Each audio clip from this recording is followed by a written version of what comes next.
It began beneath the waves, in the silent black heart of the Atlantic, where steel and salt met in a deadly embrace. For 6 long years the ocean was a battlefield without boundaries, and in its depths lurked a new breed of warrior. They were the U-Boat Commanders, the Wolfpack Masters of the deep, men who waged a hidden war beneath the surface, hunting in the dark for the lifelines of the free world. To the sailors of the convoys, they were phantoms, killers who struck without warning and vanished into the cold abyss. To Germany they were heroes, the knights of a new kind of warfare, and to history they became symbols of both brilliance and tragedy, the few who dared to challenge the vastness of the sea and the might of the Allied navies. The story of the Atlantic Wolfpack Commanders is the story of courage and calculation, of mastery and madness, and of a war fought where no light reached, in the endless silence of the deep. When war broke out in 1939, the Atlantic became the artery of survival for Britain. Across its vast expanse, convoys of merchant ships carried food, fuel, weapons, and hope from the New World to the Old. Without them, Britain would starve. With them, she could fight. And lurking beneath those shipping lanes were the hunters. The U-boats of the Kriegsmarine, sleek and silent, commanded by men who lived and fought in the most hostile environment imaginable. At the head of this deadly arm stood Admiral Karl Dönitz, a man of vision and obsession, who believed that Germany's destiny could be won not on land, but at sea. His strategy was revolutionary, the Wolfpack tactic, or Rudel tactic. Instead of lone submarines striking at random, coordinated groups of U-boats would converge on convoys, attacking en masse under the cover of night. The ocean would become their hunting ground, the convoy routes their prey. To command a U-boat was to live a life of tension beyond comprehension. The men chosen for this duty were not ordinary officers. They were part engineer, part psychologist, part gambler. The sea demanded everything: precision, nerve, and luck. Beneath the waves, a single mistake meant death for all aboard. Yet among them rose a generation of commanders whose names became legend. Prien, who crept into Scapa Flow and sank the battleship Royal Oak, shocking the world. Otto Kretschmer, the tonnage king, who sank more ships than any other submarine captain in history through patience and deadly accuracy. Joachim Schepke, charismatic and fearless, whose successes made him a national hero. And later, men like Erich Topp, Heinrich Lehmann Willenbrock, and Herbert Werner, who carried the fight deep into the Atlantic, even as the odds turned against them. They were celebrated as knights of the sea, the last romantic warriors of a mechanized war, but their battlefield was a coffin of steel. In the early years of the war, the Wolfpacks ruled the Atlantic. Convoys burned in the night as torpedoes struck home. Ships went down by the dozen. The U-boat bases in occupied France, Lorient, Stein, Nazaire, and Brest became cathedrals of victory, their pens echoing with the cheers of crews returning from the hunt. The propaganda machine turned these men into legends, clean-cut, brave, disciplined, their portraits on magazine covers, their faces symbols of a resurgent Germany. But behind the triumphs lay exhaustion, claustrophobia, and fear. Life aboard a U-boat was hell. The air stank of diesel and sweat. The temperature swung from freezing to unbearable heat. There was no privacy, no space, no escape. Men slept in shifts, next to torpedoes, beside the stench of oil and decay. Every dive brought the chance of death, not from the enemy, but from the crushing weight of the ocean itself. Then, in 1943, the tide turned. Allied technology, radar, sonar, long-range aircraft, and code-breaking began to strangle the U-boat offensive. The hunters became the hunted. Convoys were now guarded by escort carriers and destroyers, equipped with depth charges and hedgehog mortars. The once invisible submarines found themselves exposed, tracked and destroyed in record numbers. In May 1943 alone, a month the U-boat men would call Black May, 41 U-boats were lost. The ocean, once their domain, became their grave. The wolf packs were broken. And yet, even as defeat became inevitable, the commanders continued to fight. Their courage did not fade. It hardened into fatalism. They sailed knowing they might never return. For many, their final moments were spent in silence. The sound of rivets creaking, the hiss of air escaping, the black water rushing in.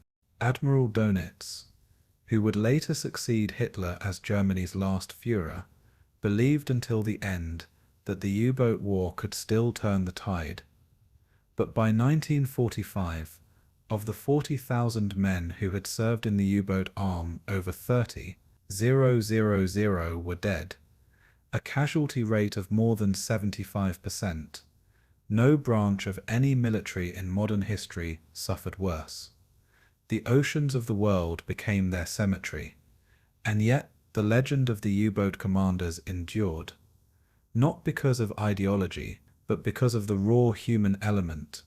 Men who faced death every time they submerged, who lived in isolation beneath the waves, and who fought not for glory, but for survival. After the war, the survivors carried the weight of their pasts in silence. Some, like Otto Kretschmer and Erich Topp, returned to serve in post-war navies, rebuilding what had once been their enemy. Others vanished into quiet lives, haunted by memories of comrades lost to the deep. A few told their stories, not to glorify, but to remember. The fear, the cold, the long nights under depth charge attack, the cries that echoed through the hull as pressure crushed steel. Their war was invisible to most of the world, but it was one of the most brutal of all. The sea, they said, was both enemy and grave. The story of the Atlantic Wolfpack Commanders is not one of victory or defeat. It is one of endurance.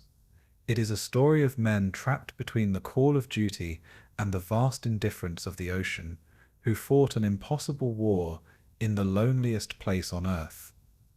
They lived in silence, killed in silence, and died in silence.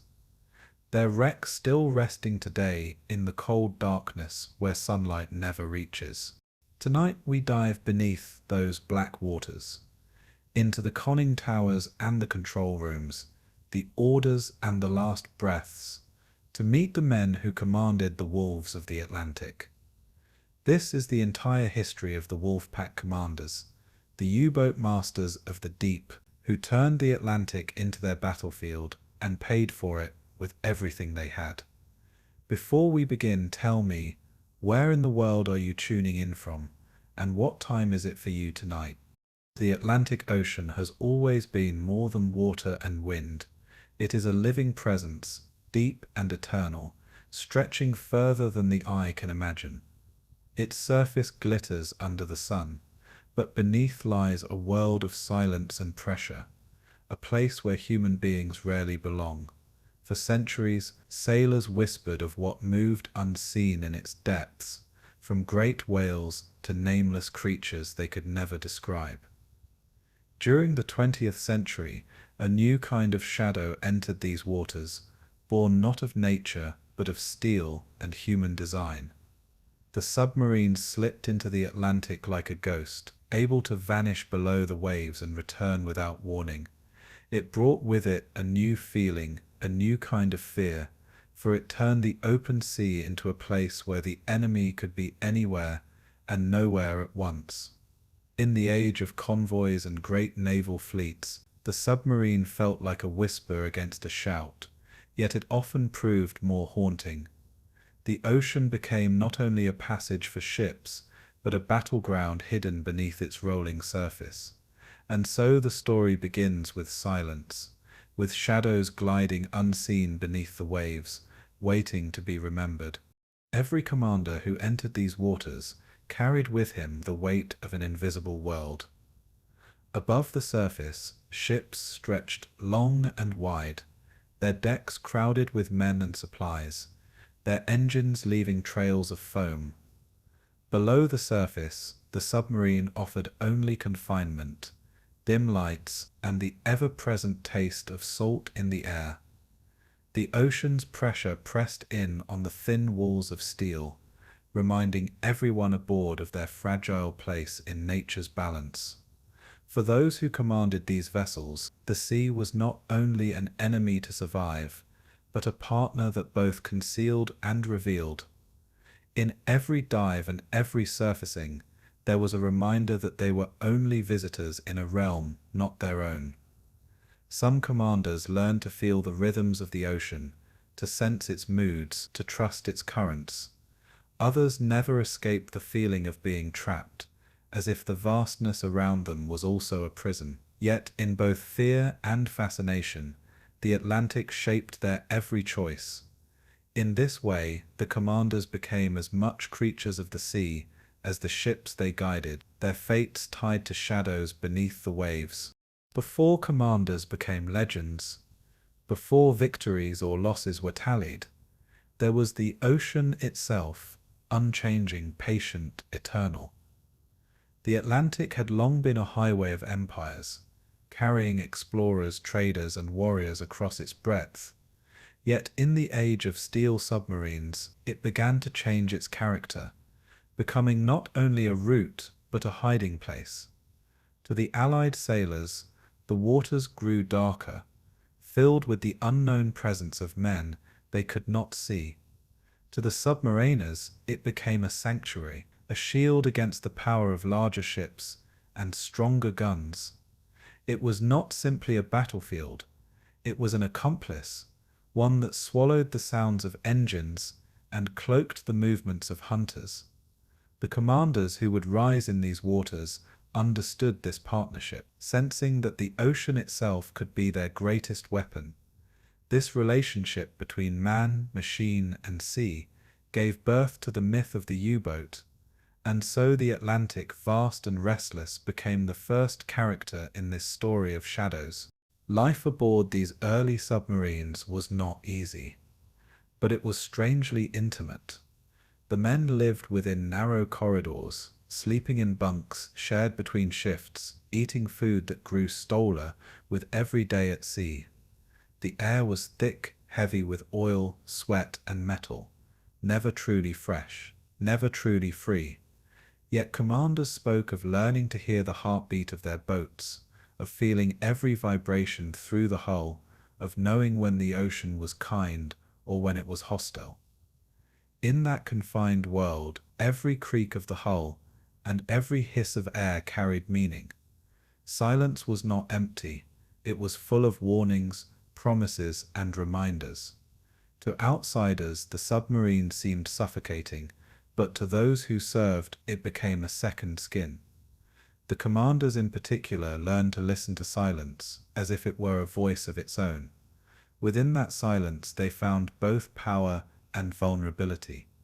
And so the story of these men is inseparable from the story of the stillness that surrounded them. The Atlantic Wolfpack would later become a name whispered with dread, but at the beginning, it was simply an idea forming in the minds of a few determined men. In those early days, submarines hunted alone, relying on luck and patience rather than coordination. The commanders tested their courage against the size of the sea, knowing that one mistake could mean never returning. They faced not only the might of enemy fleets, but the crushing indifference of the ocean itself. The waves could rise without warning, storms could scatter ships, and a single crack in the hull could spell the end. Yet still they ventured out, driven by belief in the power of invisibility. The commanders who would one day be known as masters of the deep first, walked uncertain paths through these waters. They felt the thrill of victory and the chill of close escape. Out of these trials, the myth of the unseen predator slowly began to take shape, and with every silent patrol, the ocean grew more familiar with the shadows moving beneath its surface. For those who lived on land, the ocean was often an abstract idea, a line on a map, or a distant horizon. But for the commanders who served within it, the Atlantic was an all-encompassing reality. It dictated the hours they slept, the food they ate, the voices they heard. It could be kind one moment, offering still waters and a gentle sky, then cruel the next, with storms that battered men and machines alike. The submarines, though built of steel, were never invincible, and their fragility was felt most deeply in the heart of the ocean. Commanders often described the sea as alive, as if it watched them and tested them, as if it alone decided who would return. This belief did not come from superstition, but from experience repeated again and again in the silence of patrols. In the struggle between survival and defeat, the ocean always had the final word. And so the story of Wolfpack Commanders begins not with strategy or battle, but with a bond between man and water. Even in times of calm, the commanders carried with them the knowledge that danger always lingered. To sail beneath the waves was to live with constant awareness of what could not be seen. Every shadow could be a ship, every sound could be a signal, every ripple above could mean pursuit. The men trusted their commanders to guide them through this invisible labyrinth, to know when to strike and when to hide. It was not only skill that defined a great commander, but a kind of patience that bordered on meditation, to wait, to listen, to feel the rhythms of the deep. These were as important as torpedoes or engines. In these quiet lessons, commanders became students of both war and silence. Their courage was often measured not in action but in restraint, and in those moments of stillness, they became part of the Atlantic itself. Thus the mythos of the U-boat was born not from noise but from silence, shaped by shadows beneath the waves. The Atlantic remains a graveyard of ships and men, a place where history lingers in the cold embrace of salt water. Yet it is also a reminder of how human ambition sought to master what could never be fully controlled. The Wolfpack Commanders entered these waters with determination, but they were never entirely free from its dominion.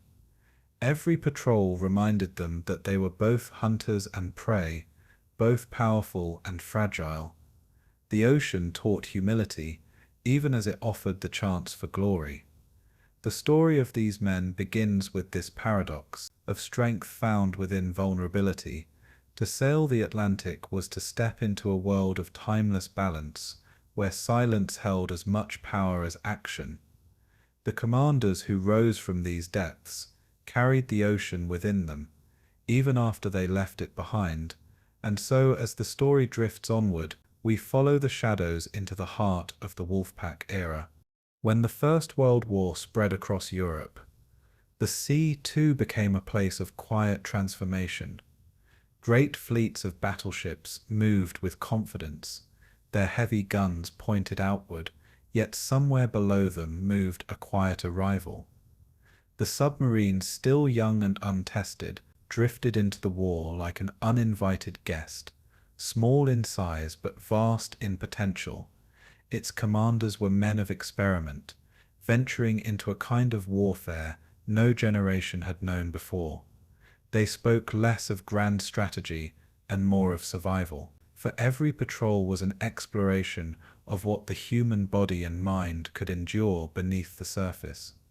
Above the waves, the war was loud, filled with artillery and fire, but below it was hushed, distant, and strange. The early U-boat crews learned quickly that silence was both weapon and shield, that patience could sometimes bring more success than power.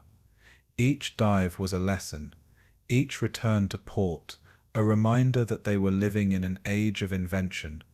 The first hunts were uncertain, filled with both fear and wonder. And through these experiments, The seed of the Wolfpack was quietly planted. The commanders of those first U-boats felt the strange mixture of awe and dread that comes from stepping into the unknown. Their submarines were crude compared to later designs, cramped and imperfect, yet still they carried dreams of mastery. The engines roared and clattered when on the surface, but once submerged, the world fell into a muffled heartbeat. It was in that dim quiet that commanders felt their senses sharpen, listening for hints of distant ships. The ocean around them became a labyrinth, and they, its hunters, relied on instinct as much as instruments. Some wrote of the thrill of stalking unseen, of knowing their presence was hidden beneath unsuspecting crews above. Others admitted to moments of doubt, wondering whether man had the right to invade a realm that did not belong to him. In both confidence and hesitation, they shaped the first psychology of submarine command. Each choice carried weight, not only for survival, but for the path this new warfare would take. And so, through trial and error, the first hunters began to find their rhythm. These early hunts were marked by small victories and painful lessons. A single strike against a merchant ship could ripple across distant shores, cutting supplies, raising fears, and changing the tempo of war. Yet for every success, there were also close escapes, malfunctions, and moments where the ocean itself resisted intrusion. The commanders began to sense that technology alone could not guarantee triumph. It was discipline, patience, and a calmness of mind that allowed them to linger in the shadows without faltering. When they returned to port, their stories were shared in hushed tones, each tale adding to the myth of the submarine. Yet beneath those words lay an unspoken truth that much of what they achieved depended on chance and courage. The first hunts taught them the limits of steel and the endurance of spirit. They revealed that under the ocean, time stretched differently, carrying both stillness and suspense. And in those stretched hours, the commanders became students of the deep. The sailors who served beneath these commanders often felt a blend of trust and unease. They trusted the skill of their leaders, yet they also knew that no human could command the sea itself. Within the narrow hulls, friendships grew quickly, built on necessity and shared risk. Men slept in shifts, ate sparingly, and endured the claustrophobia of endless walls of metal. Yet in their commanders they found focus, a steady presence, who gave shape to the silence. The first hunts demanded not only tactics, but also the ability to keep men calm through waiting, through storms, through hours without sunlight. These commanders often spoke quietly, not with bravado, but with the measured tones of those who carried heavy responsibility. The sailors came to see them as more than officers. They were anchors of stability in a world where sound, light, and safety were scarce. In that bond the seeds of loyalty grew, loyalty that would later give the Wolfpack its strength. And as these first crews returned from patrols, they carried both relief and respect, knowing they had survived the unknown together. The ocean tested them as much as the enemy did. Storms could batter their small vessels until every man inside felt the strain in his bones. Salt water seeped through hatches, equipment broke down, and exhaustion settled over the crew like a fog. Yet the commanders endured, balancing the demands of war with the patience of waiting out the sea itself. They learned that triumph was not only about torpedoes, but about the discipline to keep men steady in the face of endless uncertainty. Each dive taught them humility, for the sea reminded them that they were never fully in control. To strike a ship was one kind of success, but to survive the long journey home was often the greater one. In these lessons, commanders slowly forged their inner strength, not loud but quiet, not sudden but lasting. Their first hunts became not only military operations but meditations on endurance. and in the silence that followed each mission, they began to dream of what might one day be possible. The Allied sailors who felt the presence of these unseen hunters spoke of them as shadows. They could not see the commanders, yet they felt their influence in the changing routes of ships and the nervous watchfulness of nights at sea. Fear of the submarine began to shape strategy, forcing convoys to gather, escorts to strengthen, and vigilance to grow sharper. Though the numbers were small, the effect was vast, for the mere possibility of a submarine transformed the Atlantic into a place of unease. The commanders who guided these hunts discovered the power of invisibility, a power that went beyond weapons. They knew that uncertainty itself was a weapon, that not knowing where danger lay could paralyze an opponent. These realizations gave them confidence, but also responsibility, for they carried with them a new kind of influence over war. What began as experiments soon became strategy, and through the fear they inspired, the first commanders left their mark on history. Even as the war moved on, and as U-boats grew in number, the memory of those first hunts lingered. They represented the beginning of a path that would one day lead to the Wolfpacks, to coordinated strikes, to the great battles of the Atlantic. Yet in those early years, the commanders could not have foreseen the full scope of what they had begun. They lived moment to moment, dive to dive, learning from mistakes and carrying the weight of choices made in silence. The ocean itself seemed to guide them, shaping their instincts and sharpening their resolve. In their quiet watches, some must have wondered what future wars would bring, whether the submarine would remain a tool of shadows or rise to something greater. The first hunts had opened a door, and beyond it lay a vast unknown. It was a beginning marked not by certainty, but by possibility. And so through the haze of time, their early journeys still echo. When peace finally returned, the ocean did not give up its secrets. Many submarines rested beneath the waves, their stories sealed in silence, their commanders remembered only in records and fragments of memory. Yet the lessons they left behind would not be forgotten. The power of patience, the strength of silence, the subtlety of invisibility, all became part of a growing doctrine. Future commanders would look back at these first hunts, seeing in them both caution and inspiration. The Atlantic, which had tested them so deeply, now carried their legacy in its depths. And so the story of the Wolfpack does not begin with triumph, but with fragile beginnings, with men daring to move where none had led before. Their hunts were not final chapters, but opening notes in a larger song. And as that song grew louder, it would carry us into the next chapter, where vision would meet strategy in the dream of the pack. Karl Dönitz was not born from the sea, yet the sea became the defining shape of his life. As a young naval officer in the First World War, he experienced the submarine not as an abstract tool, but as a living environment of silence and pressure.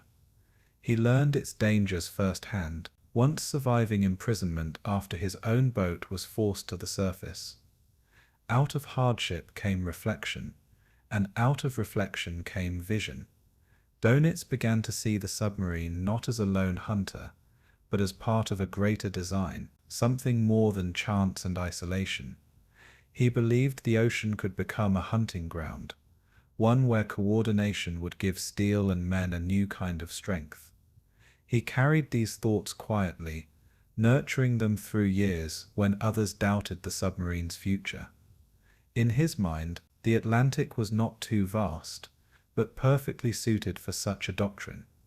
His vision grew not from arrogance, but from patience, calculation, and a strange intimacy with the sea. And from these early seeds, the dream of the pack began to take form. The idea of the Wolfpack was both simple and profound. Instead of sending submarines out one by one, scattered across the vast expanse, Dönitz imagined them working together, linked by communication and timing. A convoy could be shadowed by one, while others were called to gather quietly in the dark waters ahead. Then, at the chosen moment, the pack would strike, not as scattered individuals, but as a force multiplied by unity.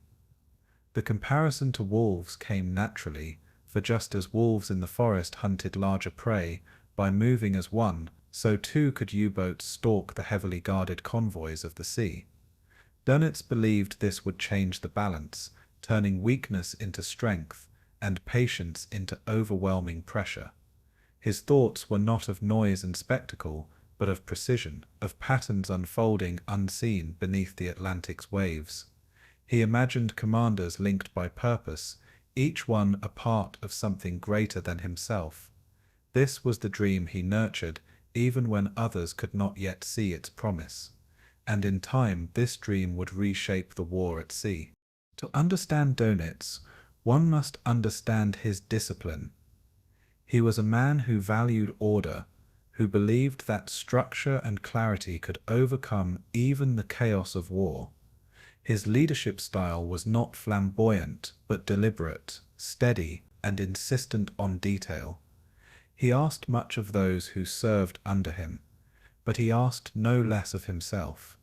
In his view, the commander of a submarine had to embody patience, calm, and relentless focus. These were not qualities of chance, but of training, practice, and inner conviction. He believed the sea rewarded not bravado, but quiet control, the ability to act only at the right moment. The Wolfpack doctrine reflected this philosophy, turning the art of waiting into a weapon as powerful as any torpedo. By shaping discipline into doctrine, Dönitz brought the idea of the pack out of dream and into method. And in this method, the silence of the sea found its partner in human will. There were skeptics who doubted him, men who saw the submarine as too fragile to carry such ambitious plans.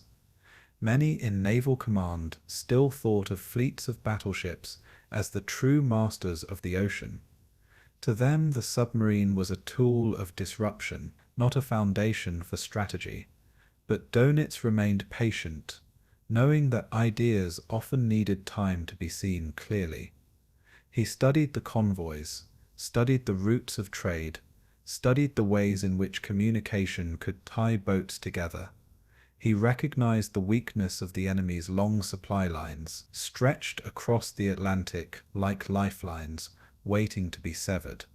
He calculated how few submarines, when used with discipline, could create outsized effects on an entire war effort. His mind worked not in grand declarations, but in steady increments, in quiet logic. And though doubted, he continued to shape his vision, certain that the ocean itself would prove him right. In this way, his patience mirrored the very nature of the submarines he championed. What made Dönitz's vision striking was that it was not only mechanical, but deeply human. He understood that the success of the Wolfpack depended not only on boats and signals, but on the psychology of the men who commanded them. He placed emphasis on their training, their inner balance, and their ability to endure the silence without faltering. He believed a commander should not be swept by impulse, but should wait, think, and guide his crew as calmly as the sea itself. For him, every man aboard was part of a greater whole, and every commander was both leader and servant of the doctrine. It was this human element that gave the Wolfpack idea its strength, turning cold machinery into something almost alive. In his hands, the submarine became not only steel but spirit, sharpened by discipline. He saw in his commanders the possibility of creating not just warriors but guardians of silence and patience. And in the heart of his doctrine, man and machine, silence and strategy, were bound as one. The name Wolfpack carried with it an image both haunting and elegant. Wolves had always been symbols of cunning, endurance, and loyalty to one another. Dönitz borrowed this symbol to give his submarines a kind of mythology, making them seem more than isolated machines. The sea became a forest of shadows, where packs of unseen hunters moved silently toward their prey. To those above the surface, the danger was invisible, but to those within the doctrine, it was a calculated dance of positioning and timing. Dönitz gave his commanders a language of belonging, a sense that they were not merely individuals adrift, but part of something larger. This shared identity gave courage to men facing long patrols and heavy risks.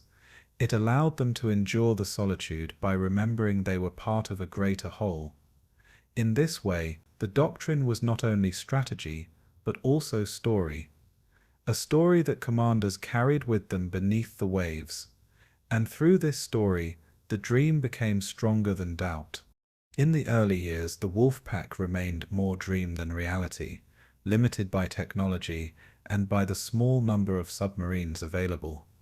Radios were not yet perfected, and coordination across the vast distances of the Atlantic was still uncertain. Many times, U-boats continued to hunt alone, forced by circumstance to rely on older methods. Yet the dream persisted, waiting for its moment, waiting for the sea to provide the chance. Dönitz never wavered, never surrendered the idea that unity could turn shadows into strength. He studied each patrol, each encounter, and each fragment of data to refine his vision. For him, even failure was instruction, a step toward eventual mastery. The commanders who followed his guidance carried within them the patience of their leader. Slowly, quietly, the scattered hunts began to suggest the outline of the greater pack, and in that outline lay the promise of what was to come. The dream of Karl Dönitz was more than a military plan. It was a vision that gave shape to an entire generation of commanders. His belief in patience, unity, and the strength of silence set the foundation for the years ahead. While others thought in terms of ships and guns, he thought in terms of rhythm and endurance. His Wolfpack was not only about striking but about haunting, not only about destruction but about presence. The Atlantic, with its restless waters and endless expanse, became the stage for his vision. Commanders would one day carry this doctrine into battles that defined the fate of nations. Yet here in its beginning, it was still a dream, still a whisper beneath the waves. Dreams have a way of waiting, of growing quietly in the background until their time arrives. And so the dream of the pack rested, gathering strength, ready for the chapters that lay ahead. The journey of a U-boat commander began long before the ocean claimed him. In quiet classrooms and on training vessels, where discipline was etched into every moment. Young officers studied navigation with precision, learning to read maps not as lines on paper, but as living guides across uncertain waters. They practiced steering through storms, drilling until instinct carried them where charts faltered. Patience was a virtue, and silence was a necessity, for beneath the sea, a single mistake could echo into disaster. Instructors spoke little but expected much, teaching by example, where a raised brow or a pause in speech carried more weight than harsh words. The lessons were not just technical, but psychological, forging men who could think calmly in the grip of fear. Each detail of training formed a thread in the tapestry of survival, woven tighter with every passing week. These young men felt the ocean calling them already, though most had yet to step into the cramped hull of a submarine. They carried that call with them into sleep, hearing it in their dreams like a distant tide. And so the education in silence and endurance became the first step toward command. Life aboard the training submarines was narrow and confined, pressing young officers into close quarters with one another. The air was heavy with the smell of oil and steel, and the walls seemed to breathe with the motion of the sea. In that closeness, tempers could spark quickly, but discipline demanded restraint. and rivalry was tempered into mutual reliance. Meals were brief conversations, quieter still, and each man learned that privacy did not exist beneath the waves. They practiced drills in dim light, engines humming faintly, the world outside only guessed at through instruments and dials. Sleep was taken in shifts, every bunk still warm from another's body when claimed. The rhythm of submarine life pressed itself into their bones, leaving no room for hesitation or waste. Bonds grew in the pressure of confinement, the kind that could not be forged on open land. Laughter was rare but precious, carrying an echo of release through the steel corridors. In that confined training world, friendships and rivalries alike became part of the commander's shaping. The greatest teachers were often the sea itself, as training voyages pushed men into its shifting moods. Calm days gave false comfort, as if the water conspired to lull them into forgetting its deeper power. Then storms would rise suddenly, waves beating against the hull until every rivet shuddered in protest. Inside, the men learned to remain composed, their hearts racing, but their hands steady on instruments. It was in these tempests that discipline truly revealed its worth, for panic could spread like fire if left unchecked. The commanders in training discovered that their words carried a weight, and that reassurance spoken softly could anchor the crew. They practiced decision-making under pressure, balancing caution against boldness, never losing sight of survival. Even when fear whispered in the corners of their minds, training demanded they show calm. Those who faltered rarely returned to command pathways, for the ocean allowed no room for hesitation. And so storms became instructors as real as any admiral or textbook. Beyond discipline, there was the matter of skill, as every commander in training mastered the tools of his trade. The periscope became an extension of the eye, revealing fragments of a world beyond steel walls. Torpedo systems had to be understood in every detail, for a single malfunction could cost both mission and lives. Navigation was taught as an art as much as science, where stars, compasses, and instinct intertwined. Silence drills reminded them that the enemy might be listening even in training, and that every sound mattered. They learned to measure oxygen, to read the gauges as if they were the pulse of a living creature. Engines were studied, disassembled, and reassembled until familiarity was absolute. Each part of the submarine became intimate, almost human, with moods and quirks that had to be respected. To know the boat was to survive within it, and to master it was to earn the trust of the crew. All these lessons collected quietly, forming the unseen foundation of a commander's future. The training did not only sharpen the body and mind, but also sought to carve character from within. Instructors tested endurance with exercises designed to break certainty, forcing men to confront limits they did not know they had.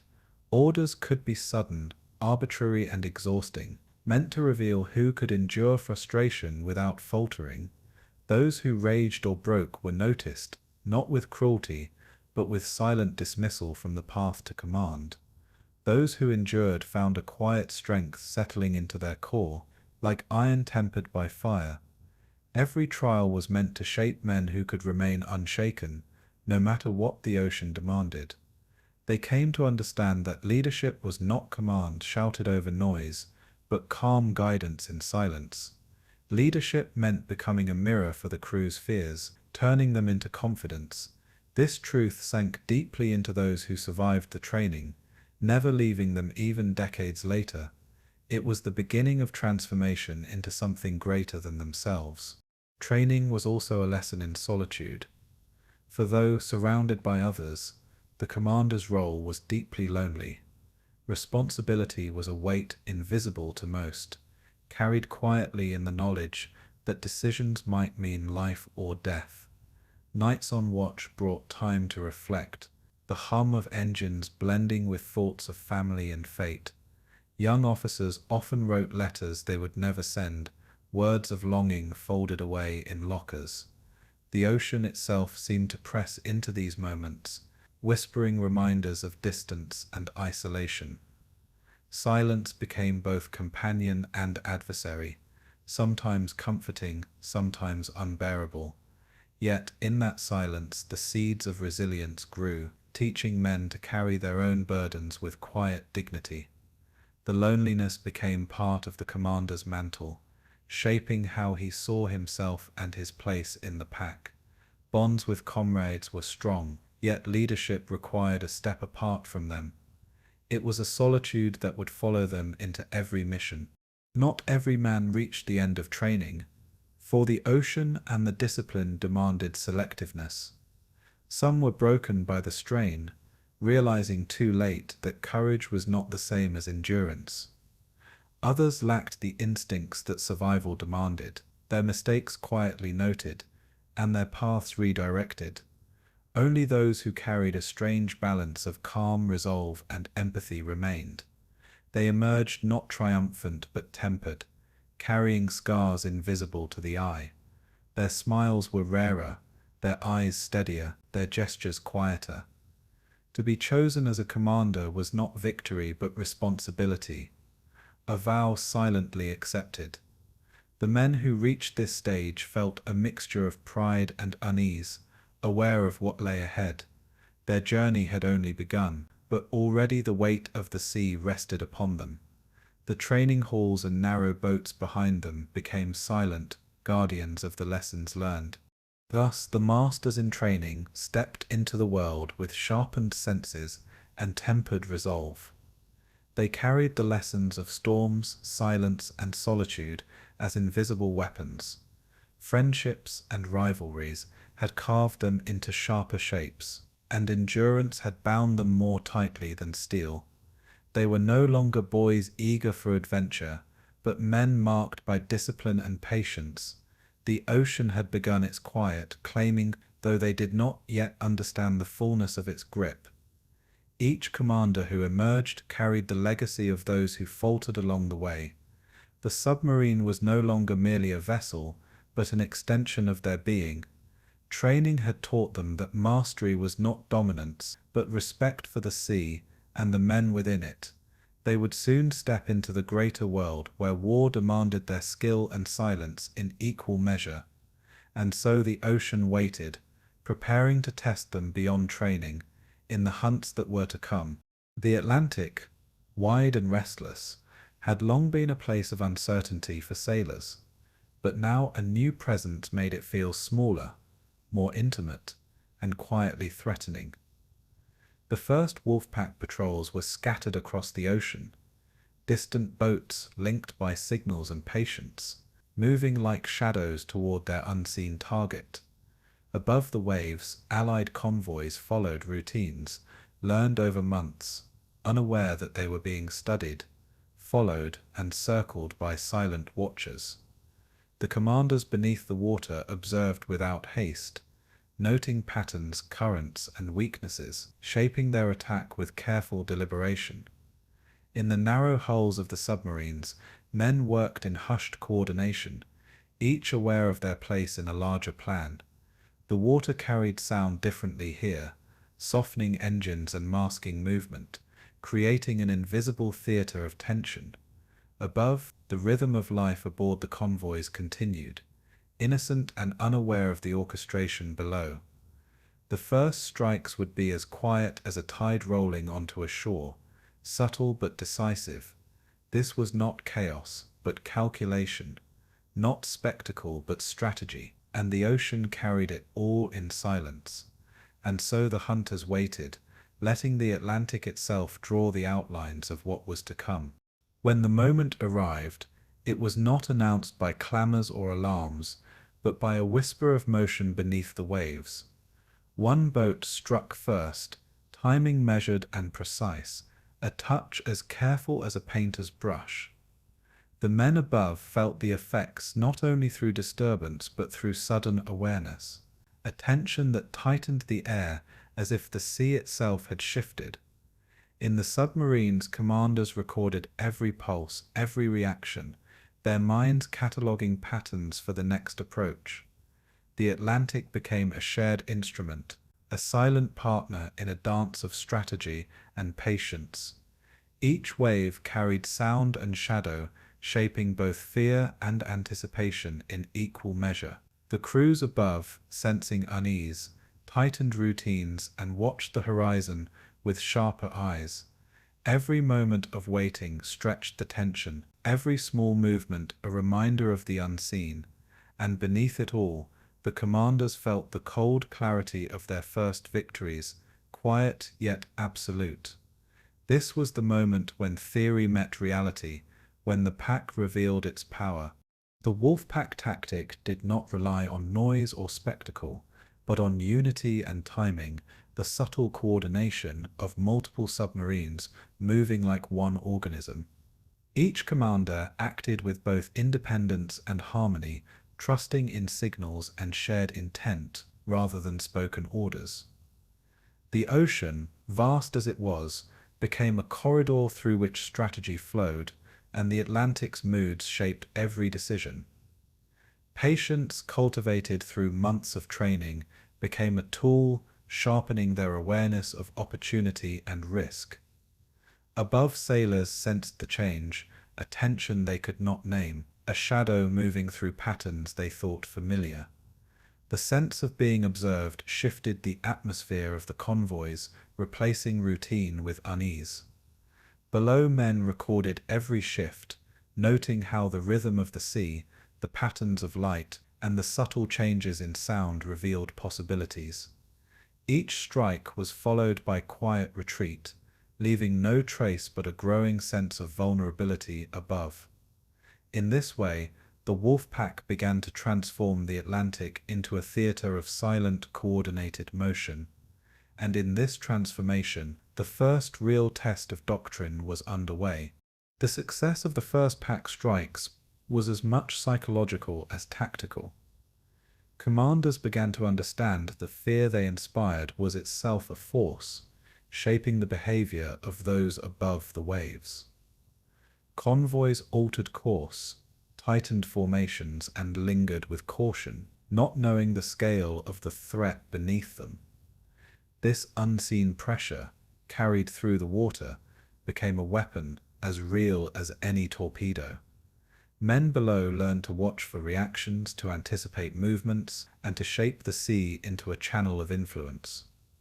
The ocean carried the tension like a melody, slow and haunting, threaded through currents and distance. Each strike reinforced the doctrine, teaching lessons beyond the reach of charts or engines. For the commanders, it was not celebration, but careful observation, the quiet recording of a new order of warfare. The Atlantic had become an ally and an instrument, lending itself to the rhythm of the pack. And so, as the first hunts ended, the promise of this method stretched far ahead.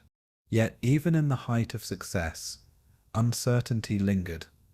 The ocean is never entirely predictable, and even the best laid plans were tested by currents, storms, and the randomness of chance. Commanders learned that flexibility was as important as precision, that calmness in decision could outweigh boldness in action. Men above could still escape, routes could shift, and the Atlantic itself reminded hunters that mastery is never absolute. But these early strikes forged a new understanding, a realization that patience and unity could magnify small forces into something larger. Every observation, every retreat, and every approach carried the weight of experience, slowly refining the tactics that would later define the Wolfpack. In the confined spaces below, men shared silent glances of recognition, understanding the quiet satisfaction of a plan executed with care. These moments were never loud, but they carried their own gravity, and in this gravity, the commanders began to feel the rhythm of the ocean as a partner in their work. Thus, the first strikes were not only lessons in war, but exercises in discipline and timing. The effect above the waves was subtle yet unmistakable. Sailors spoke of the Atlantic feeling smaller, as if it had shrunk under unseen observation. Convoys moved with caution, shadows of uncertainty coloring routines once thought safe. The subtle dread created ripples that no one could see, but everyone could sense. Below, commanders documented the smallest changes, learning the rhythms of their targets, learning what the Atlantic whispered in response. It was a dialogue between hunter and hunted, conducted in silence and precision. This first coordination of multiple submarines demonstrated the true potential of the pack, not merely as individuals striking in isolation, but as a system of patient, interwoven force. The ocean had become a stage for strategy, teaching that even silence could carry influence. And as the first pack finished its patrol, the lesson was clear. The Atlantic had become alive with a new order of movement. The pack strikes taught endurance as much as skill. Days could pass with little contact, hours spent moving through water, with only instruments and instinct to guide the way. Commanders learned to wait, to recognize that a moment could carry more weight than a flurry of action. The silence became almost sacred, a time to observe and reflect, a chance to synchronize thought and motion. Men within the submarines became attuned to each other, each breath and movement a part of a shared rhythm. Above, tension remained, growing quietly with anticipation and uncertainty. This interplay between stillness and action created a tension that seemed to stretch the Atlantic itself. The first hunts had revealed not only the effectiveness of the Wolfpack, but also the depth of understanding required to wield it. The ocean demanded patience, precision, and respect, teaching lessons that would resonate through every patrol. And so the first strikes concluded, leaving both sea and men transformed in their quiet wake. In the aftermath, the Wolfpack doctrine had proven itself alive and potent. The Atlantic now carried whispers of the first coordinated strikes, lessons encoded in currents and wave patterns, remembered by both hunters and those they pursued. Commanders emerged from their patrols with new confidence, tempered by awareness, carrying knowledge that could only be learned in the depths. The ocean had revealed its voice through subtle shifts, and those who listened learned its rhythms. The pack had begun not with triumph shouted, but with quiet mastery, precise and deliberate. And as the waves returned to calm, the Atlantic seemed almost to breathe in acknowledgement, holding both the memory and promise of the hunt. The first strikes were only the beginning, yet they cast long ripples forward into what was to come. And so the story flows onward, carrying the shadowed hunters toward their next chapter of discovery and discipline. Every commander of the U-boat carried a different rhythm, a unique signature carved into the silent ledger of the Atlantic. Some moved with patience, listening to the ocean as if it were a confidant, allowing opportunities to arise rather than forcing them. Others were deliberate in boldness, making choices that cut through hesitation like a quiet blade beneath the waves. Their decisions were etched into every patrol, leaving invisible traces that could be felt in patterns, timing, and the subtle shifts of the convoy's response. The Atlantic held these signatures as water holds echoes, remembering each variation of strategy and instinct. Men below learned to trust their own style while observing others, finding lessons in contrast as much as in example. The personalities of commanders shaped the rhythm of the hunt, turning steel and discipline into expressions of human temperament. Even in silence, the ocean seemed to record their choices, folding them into its endless memory, and so the war was waged not only by machines, but by the temperaments of those who guided them. Each signature, though unseen, carried weight in the unfolding story of the Atlantic. Some commanders were defined by extraordinary patience, moving slowly, methodically, waiting for the perfect moment to strike. Every decision was calculated, every maneuver considered, and every retreat measured with care. The men who served under them often described a quiet calm, a sense that the boat itself breathed in sync with the commander's rhythm.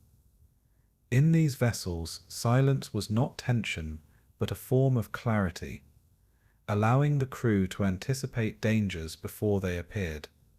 The ocean seemed to bend to their perception, offering small hints through currents, light, and the distant hum of engines. These commanders left a signature of restraint, teaching the Atlantic that sometimes observation alone could shape outcomes. Their style inspired confidence, yet demanded trust, for every decision relied on the judgment of one steady mind. Even without action, their presence was felt as authority, subtle and undeniable. In the ledger of the sea, their mark was written with patience rather than immediacy. And through this patience, the first lessons of style began to take shape. Others were defined by quiet audacity, moving boldly in moments when hesitation might have prevailed. They struck with precision, often relying on instinct more than measurement, trusting the feel of the ocean and the pulse of their boat. To observe them was to watch a different rhythm, one that was intense but controlled, forceful but careful. The crew learned to follow without doubt, as their commander moved with certainty through the invisible corridors of the sea. These men carried a signature of decisiveness, imprinting the Atlantic with the sense that the hunters could appear anywhere at any moment. Above the waves, the convoys began to sense this pressure, a subtle shift in how they navigated uncertainty. The commanders themselves rarely celebrated, recording their successes quietly, noting lessons with calm detachment. Their style showed that action could be gentle in its execution, yet formidable in its effect. Even in restraint, there was a rhythm of movement that marked them as distinctive. And so the Atlantic grew filled with the invisible handprints of those who led with quiet audacity. Some signatures were built upon innovation, the experimentation that pushed both machine and mind to new limits. Commanders experimented with torpedo angles, communication methods, and silent maneuvering, searching for efficiencies that might alter the outcome of an encounter. The Atlantic became a laboratory, a place where theory met practice under conditions of pressure and unpredictability. Men observed patterns in their peers, learning not only from what worked, but from the subtle deviations that signaled creativity.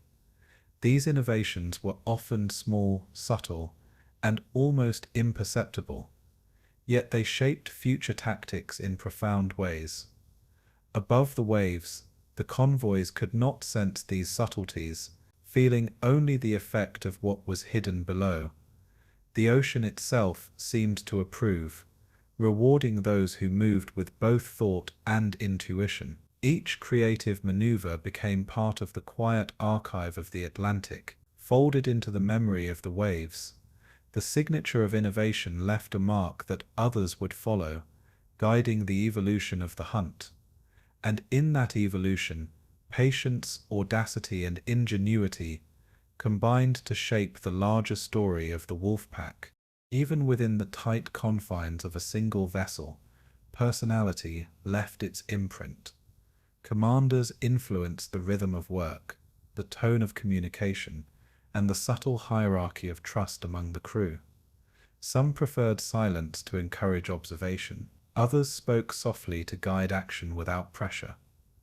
In the intimacy of submarine life, these choices were magnified, shaping morale, focus, and cohesion. Rivalries sometimes emerged, yet even contrast carried lessons, revealing what styles complemented one another and which created tension. The Atlantic recorded these interactions as quietly as it recorded strikes. Holding both successes and failures in memory, crews became attuned to the personal signature of their leader, learning to anticipate responses before they were spoken. These micro-patterns carried into every patrol, influencing the effectiveness of every maneuver, and so command became both personal and professional, a reflection of temperament as much as skill. In this way, the ledger of the sea grew richer, cataloguing not just action but human nuance. The Atlantic itself seemed to respond differently to different commanders. Where one moved with caution, the water offered subtle clues, currents, and pressure shifts that hinted at opportunities. Where another moved boldly, the ocean mirrored confidence, carrying sound and shadow in predictable ways. The men began to perceive the sea not as passive but as a partner, revealing small hints to those attuned to its rhythms. Each signature left behind an echo, a trail of pattern that could inform future patrols. The commanders' differences were recorded invisibly yet clearly, shaping not only immediate outcomes but long-term doctrine. The ocean became a ledger of human temperament, a quiet witness to the interplay of decision and consequence. These distinctions were invisible to outsiders, but palpable to those who lived beneath the waves, and in recognizing them, the Wolfpack learned that mastery was as much about style as about tactics. Through these subtle signatures, the Atlantic became alive with quiet, enduring memory. Even in victory or retreat, signatures endured. How a commander responded to pressure, managed risk, or guided his crew became a permanent mark upon the rhythm of the hunt. Some left behind legacies of remarkable calm, others of sharp instinct, and some of measured experimentation. The Atlantic held each of these with impartial care, remembering them like the slow pulse of tides beneath the moon. Men returning from patrols carried not only experience, but also the influence of these signatures, shaping their own future choices. Lessons of patience, audacity, and innovation blended with the subtle flow of the ocean, creating an archive of human decision and adaptation. The record was quiet, almost imperceptible, yet powerful in shaping what came next. And as new patrols set out, they followed not only orders, but the invisible footprints of those who had gone before. In every movement, every pause, and every calculation, the sea retained memory. And so the Wolfpack evolved, guided by the silent signatures of its masters. By the end of this chapter, the Atlantic was no longer just a stage, but a living record, a place where human style met the enduring rhythm of the sea. Commanders' temperaments intertwined with the environment, shaping both tactics and outcomes in ways beyond immediate perception. The ledger of the ocean became a quiet testament to their skill, patience, and intuition. Each boat carried its own signature, yet all were united under the larger doctrine of the pack. The men below learned to recognize, anticipate, and respect these variations, turning difference into strength. Above the waves, sailors sensed the invisible hand guiding them, a shadow of precision and control they could neither name nor see. The ocean remembered every choice, every rhythm, every subtle decision, folding them into the fabric of the Atlantic itself. And as the water carried these quiet imprints forward, it prepared to whisper them to the next generation of hunters. In this way, the silent ledger grew, linking the past and future beneath the waves, and the story moved gently onward into the depths of both water and human temperament. The Atlantic had long been a place of uncertainty, but certain names came to carry weight even before a torpedo was fired. Kretschmer, Prien, and Schepke moved through the ocean with quiet certainty. Their reputations whispered in both ports and convoy corridors. Each had a style, a rhythm, a way of understanding the sea that seemed almost instinctive. In their hands, the submarine became more than a machine. It became an extension of thought, patience, and intuition. Men spoke of their calm under pressure, the ability to wait for hours while the world above moved obliviously. The Atlantic remembered their first strikes, the subtle precision with which they moved through currents and shadows. Even the Allies sensed their presence, not always knowing where or when, yet aware that the ocean had shifted. These grey wolves became legends, not through noise, but through quiet mastery, leaving echoes that lingered far beyond the range of instruments. Their names became shorthand for discipline, audacity, and invisible influence. And so the Atlantic began to hum with their signature, carrying it forward in gentle, unbroken currents. Kretschmer was noted for his patience and observation, reading the ocean as if it were a text written in currents and tides. He preferred to wait to study convoys from afar, to anticipate rather than force a moment of action. His crew learned the rhythm of silence, the subtle cues of movement, and the importance of timing over haste. Each maneuver became a lesson in control, a demonstration of how careful attention could yield results beyond what power alone might achieve. Above, the Allies sensed a presence without understanding it, as if a shadow had moved unseen across familiar waters. The boat became a laboratory of quiet observation, the crew attuned to their commander's every breath and glance.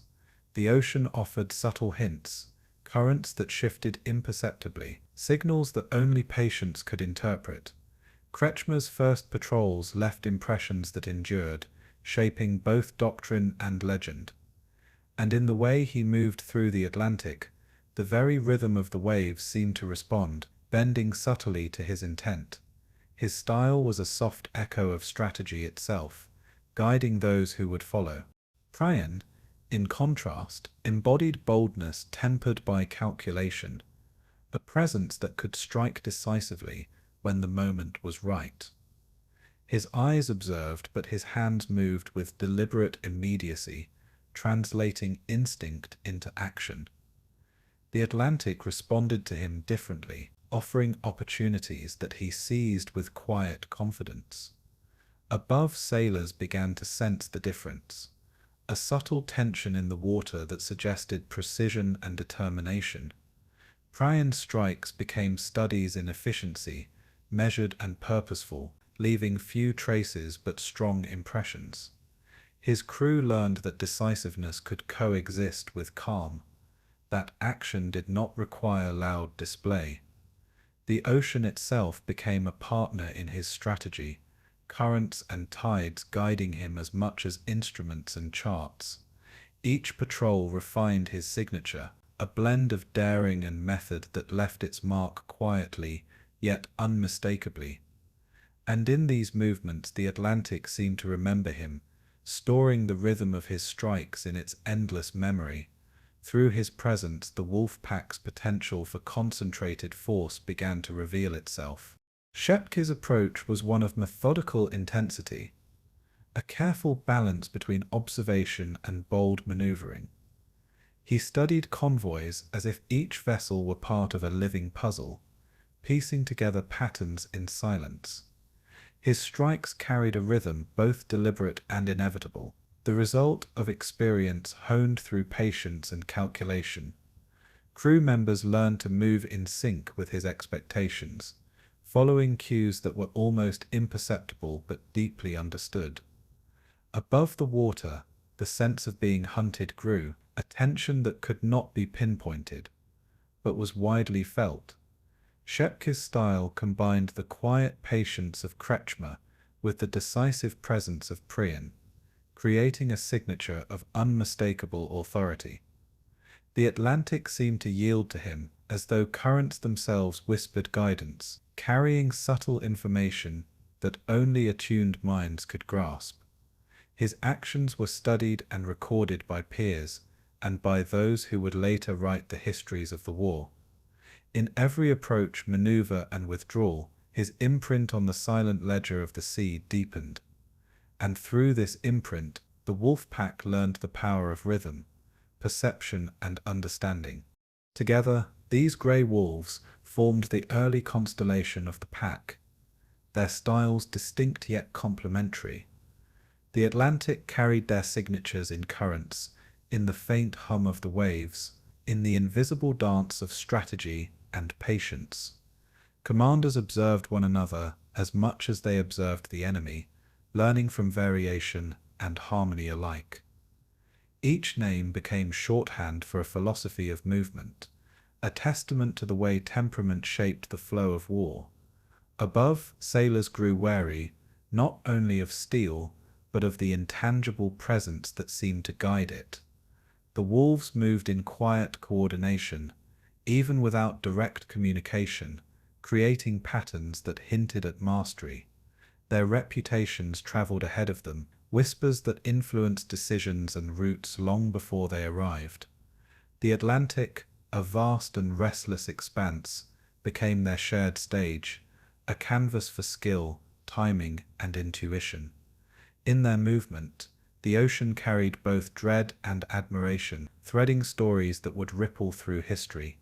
And so the pack grew, strengthened by individuality and unity alike, moving toward its next chapter.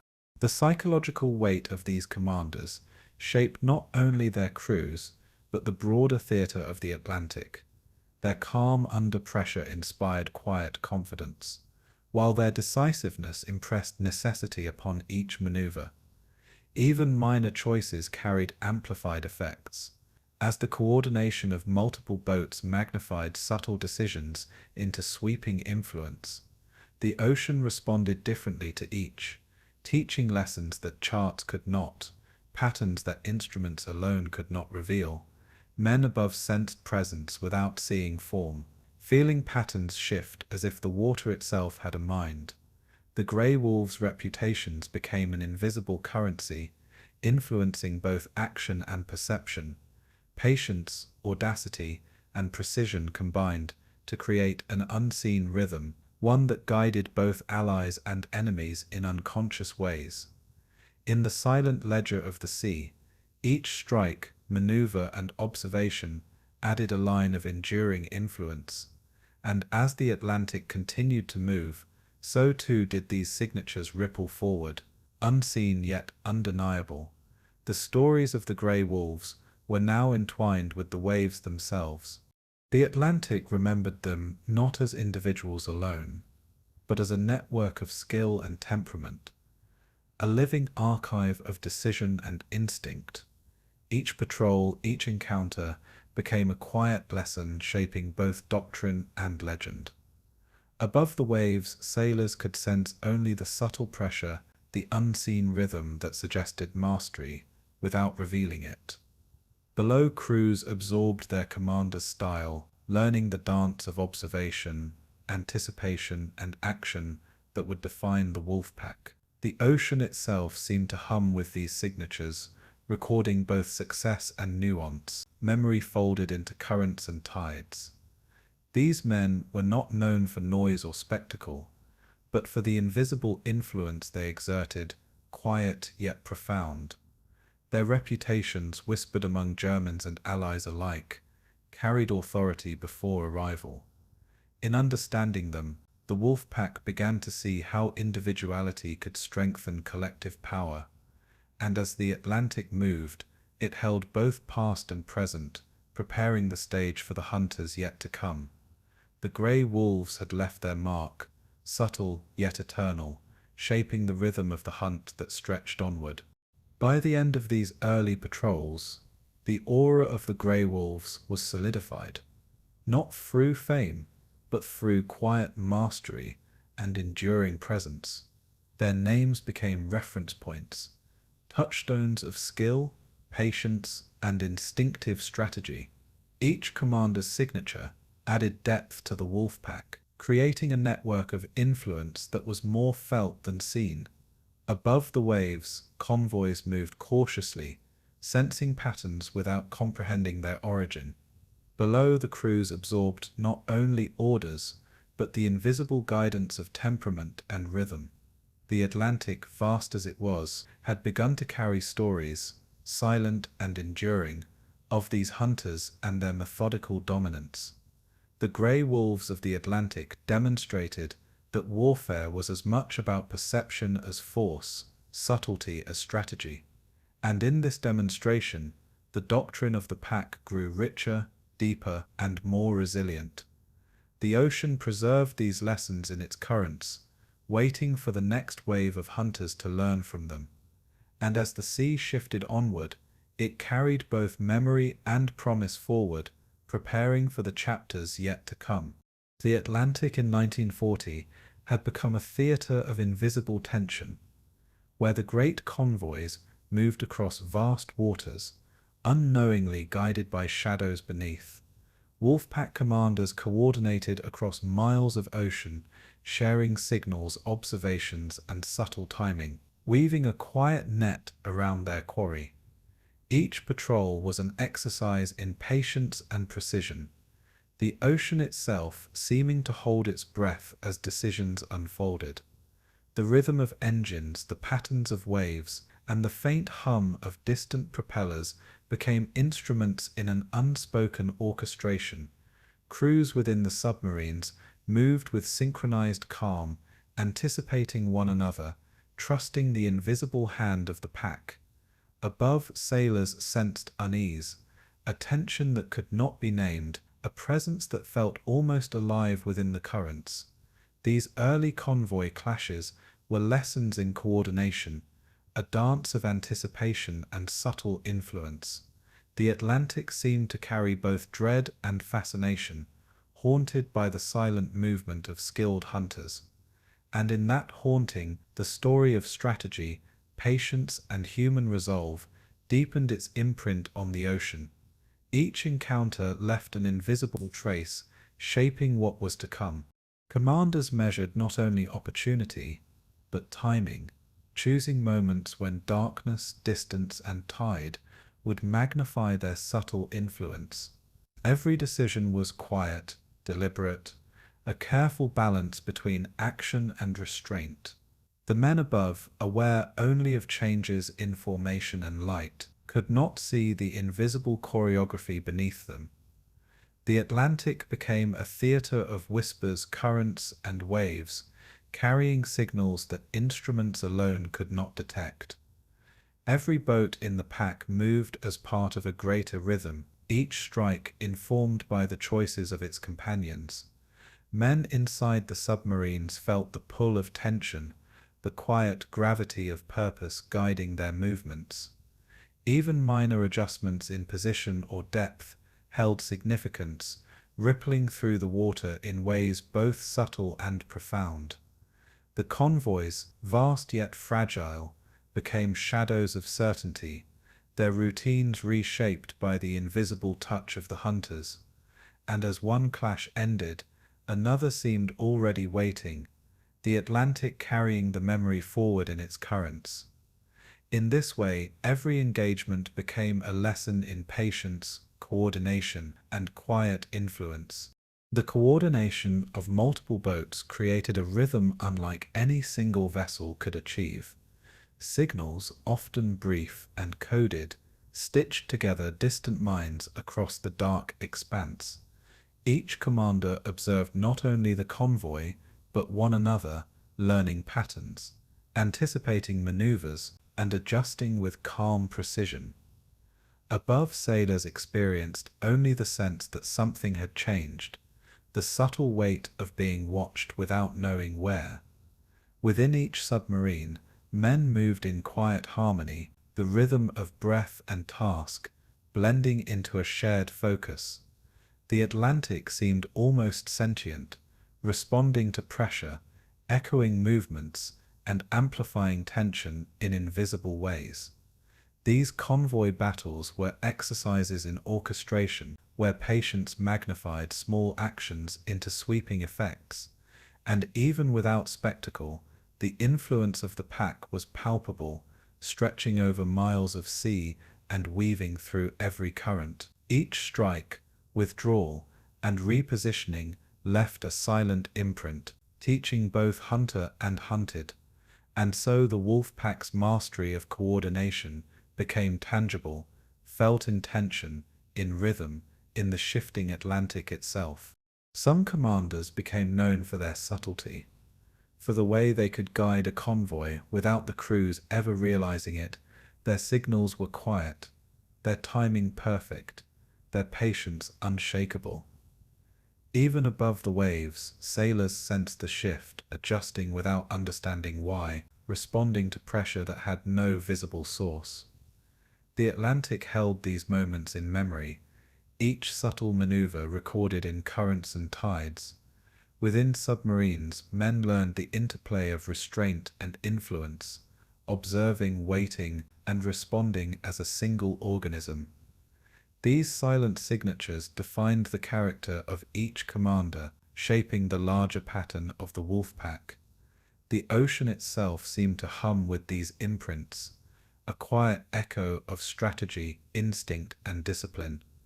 Above, the convoy's routines bent imperceptibly to this rhythm, a testimony to the quiet power of coordination.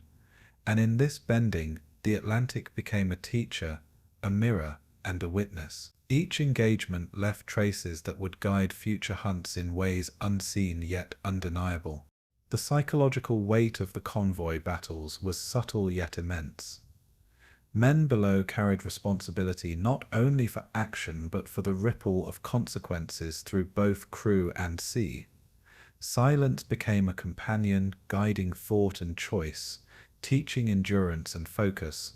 Above, the tension in the water shaped decisions, creating patterns of movement and precaution that could be felt but not explained. Commanders learned to read these shifts, anticipating adjustments, interpreting currents as messages, and turning observation into influence. The Wolfpack functioned not only as a collection of boats, but as a network of minds moving in quiet unison across a restless Atlantic. Each successful coordination reinforced patience, strategy, and the invisible rhythm that defined mastery. And as engagements unfolded and concluded, lessons accumulated silently, stored in the waves and in memory. The ocean became both archive and participant, holding the influence of the hunters within its flowing depths. In this way, the Atlantic carried both tension and education forward with gentle persistence. Yet, even in peak coordination, uncertainty lingered. The ocean remained vast, moods shifting unpredictably, and convoys unpredictable in their response. Commanders adapted continuously, balancing caution with opportunity, patience with action, intuition with calculation. Men above sensed only fragments of this interplay, unaware of the subtle orchestration guiding their movement. Within the submarines, crew and commander alike were attuned to tiny details, shifts in tide, light, and sound, each a signal to adjust. These moments taught humility, endurance, and attentiveness, reminding even the most skilled hunters that mastery was never absolute. The Atlantic seemed to offer both challenge and guidance, rewarding focus and punishing hesitation in quiet, inexorable ways. Each patrol, each encounter, left traces in the water that extended far beyond immediate outcomes. And as the convoys moved onward, the unseen rhythms shaped their passage, carrying the echoes of coordination in every subtle sway. The ocean retained memory, preparing the stage for lessons yet to come. The convoys of 1940-41 became tests not only of skill, but of temperament, teaching the Wolfpack the weight of patience and the value of timing. Every engagement required observation, calculation, and restraint, a careful blending of instinct and learned knowledge. Above, sailors felt the presence of forces they could neither see nor name, the tension stretching across miles of water. Below, commanders recorded patterns, adapting strategies, refining signals, and calibrating the coordination of multiple boats. The Atlantic itself seemed aware of these lessons, echoing maneuvers, absorbing influence, and amplifying tension in invisible ways. Crews internalized the rhythms, understanding that success was measured not by noise or spectacle, but by control and influence. Each strike and withdrawal added lines to the silent ledger, teaching the lessons of the hunt to all who followed. And as the ocean carried these imprints forward, it prepared to whisper them again to the next generation of commanders. In the calm that followed each battle, the waves retained memory, a quiet testament to coordination, patience, and subtle mastery. And so the story of the convoy battles moved forward, gentle yet resolute, into the Atlantic's endless rhythm. In the aftermath of these clashes, the Wolfpack's influence had grown tangible. The ocean seemed to pulse with unseen tension, a quiet echo of strategy and skill. Commanders emerged with understanding deepened, knowledge honed, and confidence tempered by patience. Men above and below sensed change, the subtle mark of coordination, leaving its imprint upon both vessel and sea. The Atlantic carried these lessons silently, every current a note in a symphony of experience. The convoy battles had shown the power of unity, timing, and understanding, and the Wolfpack had learned to move as one across the vast expanse. Even in retreat, the imprint remained, shaping patterns, rhythms, and expectations. The sea retained memory, ready to teach, guide, and test again. And in this quiet persistence, the Atlantic held both history and promise, carrying forward the rhythm of silent mastery. Each clash, subtle yet decisive, became part of the enduring story of hunters and hunted alike. The ocean, vast and unending, carried a quiet tension in the long hours between attacks, where anticipation replaced action and silence became a constant companion. Within the narrow hulls of the submarines, men moved slowly, each breath measured, each gesture precise, aware that the Atlantic itself demanded patience. Commanders observed currents, light, and distant sounds, seeking patterns in what seemed stillness, but was alive with subtle signals. The rhythm of life aboard a U-boat slowed, each day a quiet meditation, punctuated by the soft hum of machinery and the occasional whisper of a crewmate. Time stretched and folded upon itself, as minutes became hours, and hours became a continuum of waiting, observation, and reflection. Above the waves, convoys moved unaware, their routines uninterrupted by what lay beneath, yet their presence defined every calculation inside the boat. The Atlantic seemed almost to hold its breath, a companion in this quiet vigil, preserving the memory of prior strikes, while hinting at opportunities yet unseen. Men learned to inhabit the silence, finding awareness in listening, in the sway of water, in the rhythm of the vessel. Each day of stillness was a lesson, teaching endurance, focus, and the subtle art of patience. And in that enduring quiet, the ocean prepared them for the next movement, the next whisper of action beneath the waves. Sleep came fitfully, measured in fragments, as the mind remained half attuned to the currents and faint mechanical hums. Even in rest, attention lingered on distant vibrations, the faint creak of metal, the whisper of water against the hull. Commanders paced these quiet hours, walking the narrow corridors, eyes scanning charts and instruments, fingers tracing paths that might be followed days later. Each man learned to appreciate the stillness, to find rhythm in waiting, and to measure confidence, not by activity, but by observation. Meals were subdued, conversations soft, laughter rare, yet when it came, it felt like a thread of warmth, stretching through the shadows. The Atlantic carried these hours with patience, as though time itself was slowed beneath the waves, and every subtle shift could be observed without haste. Silence became not emptiness, but a canvas filled with the weight of anticipation, memory, and strategy. The crew understood that the long moments between strikes were as essential as the attacks themselves, and as the submarine moved slowly through invisible corridors, the Atlantic whispered lessons in endurance and reflection. In this quiet, the hunters prepared themselves for the rhythm of the next engagement. Every movement aboard was measured, each adjustment deliberate, as if the boat itself was attuned to a hidden tempo of the ocean. Men adjusted instruments, checked periscopes, and moved with gentle precision, their hands tracing routines worn smooth by repetition. Even minor sounds were noted, from a shifting wave pattern to the soft clink of metal, each a subtle cue of presence and change. Commanders observed quietly, learning to read both the vessel and the sea as a single connected organism.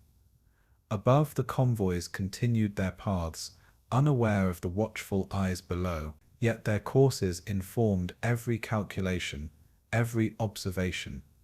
Days of waiting sharpened focus, cultivating awareness and patience beyond what could be taught in port or classroom. The Atlantic, endless and shifting, seemed to hold both calm and latent energy, a reminder that even stillness carried potential. Crews adapted to this quiet, internalizing the rhythm, moving in harmony with the subtle pulse of the vessel. Each moment of waiting became a meditation, a study of patience and instinct, and in this meditation, the men prepared themselves for the eventual return of motion, tension, and choice.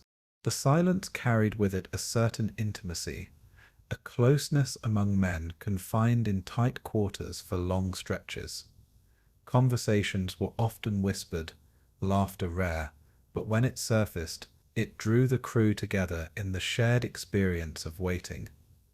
Commanders knew the subtle power of these moments, how calm morale could sustain focus and resilience in the hours that followed. Above, the waves shifted, sunlight or moonlight brushing the surface, and yet the men below felt the quiet pulse of distant engines, the invisible weight of anticipation. The Atlantic held all these nuances, the vast and the minute, the known and the unseen, offering lessons in awareness. In the confined space, men developed rhythms of observation and movement, learning to anticipate one another without words. Every corner of the submarine carried memory, each creak of metal a note in the silent music of vigilance. And in this stillness, each day became both a rehearsal and a reflection, a quiet shaping of skill and patience.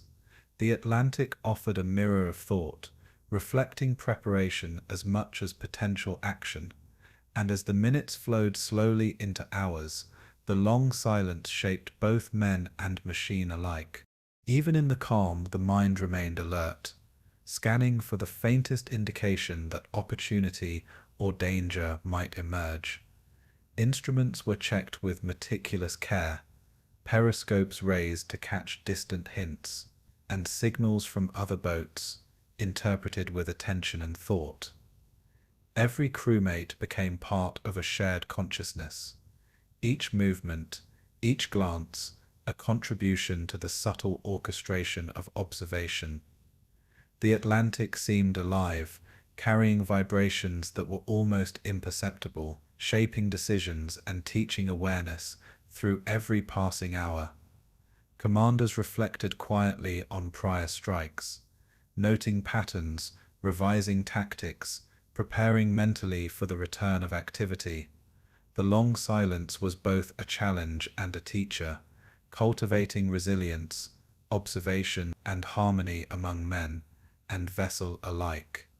Above, the convoys continued their endless motion, their routines forming the invisible architecture upon which the hunter's strategy rested.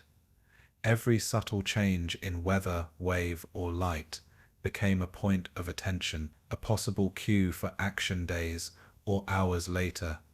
In this way, time was neither empty nor wasted, but filled with preparation, reflection, and quiet anticipation. And so the Atlantic maintained its lessons, patient and enduring, waiting for the next movement. There was a rhythm to the days, slow yet steady, dictated not by urgency, but by observation and reflection. Meals, maintenance, and rest became exercises in precision, each a way to reinforce discipline and patience. The Atlantic seemed to respond to this rhythm, currents carrying hints of change and tides, revealing subtle movements. Crew members attuned themselves to these nuances, learning to detect patterns that might be invisible to casual observation. Commanders used the quiet to refined strategy to consider each decision with a clarity that only stillness could provide. Even as monotony settled in, the weight of anticipation lent every gesture significance, every task a lesson in awareness. Silence became a presence, a companion that shaped thought, action, and endurance. Above the waves, life moved uninterrupted, while below, the men immersed themselves in the subtle art of waiting. Each patrol became a study of the space between movement, a meditation on timing, patience, and vigilance. And in the long silence, the hunters learned to trust not only their skill, but the quiet counsel of the Atlantic itself. Sometimes, the long hours allowed reflection beyond the immediate task, on the nature of the ocean, the meaning of patience, and the human capacity for endurance. The Atlantic seemed infinite, each wave a reminder of both scale and subtlety, a teacher in quiet observation. Men considered the flow of currents, the behavior of distant vessels, and the nuances of wind and tide, as if reading a vast, living text. In these contemplative moments, the submarine felt less like a machine and more like a vessel of thought, carrying both men and memory across the ocean. Every small detail mattered: the tilt of a periscope, the echo of distant engines, the sway of the vessel in response to currents. The silence allowed for these observations to be absorbed, recorded mentally, and understood with care. Above, the Atlantic rolled undisturbed, yet beneath, the lessons of patience were etched into every breath, every glance, every subtle movement. Commanders emerged from these days with insight sharpened, judgment tempered, and nerve steady. Each moment of quiet became a foundation upon which action could be built, and in this slow, enduring rhythm, the hunters learned that silence was itself a powerful ally. By the end of these stretches, the long silence had become a kind of companion, shaping skill, awareness, and the subtle mastery of time. The Atlantic offered both space and instruction, teaching endurance, observation, and patience beyond what words could convey. Commanders and crews alike absorbed these lessons, understanding that the stillness between strikes was as meaningful as the strikes themselves. Every subtle shift in current, light, or distant sound carried significance, woven into the rhythm of patrols and life aboard the submarine. The men emerged from these quiet stretches, attuned to nuance, prepared for the eventual return of motion, tension, and decision. The Atlantic retained the memory of these hours, preserving both calm and anticipation within its vast flowing body. Each day of waiting contributed to a deeper understanding of both the vessel and the ocean, shaping rhythm, endurance, and perception. And so, as the next engagement approached, the hunters carried the lessons of silence with them, quietly prepared for the rhythm of action yet to come. The long stretches between strikes were not emptiness, but shaping forces, teaching patience, awareness, and the enduring presence of the Atlantic. And in this patient preparation, the story moved forward gently into the next chapter.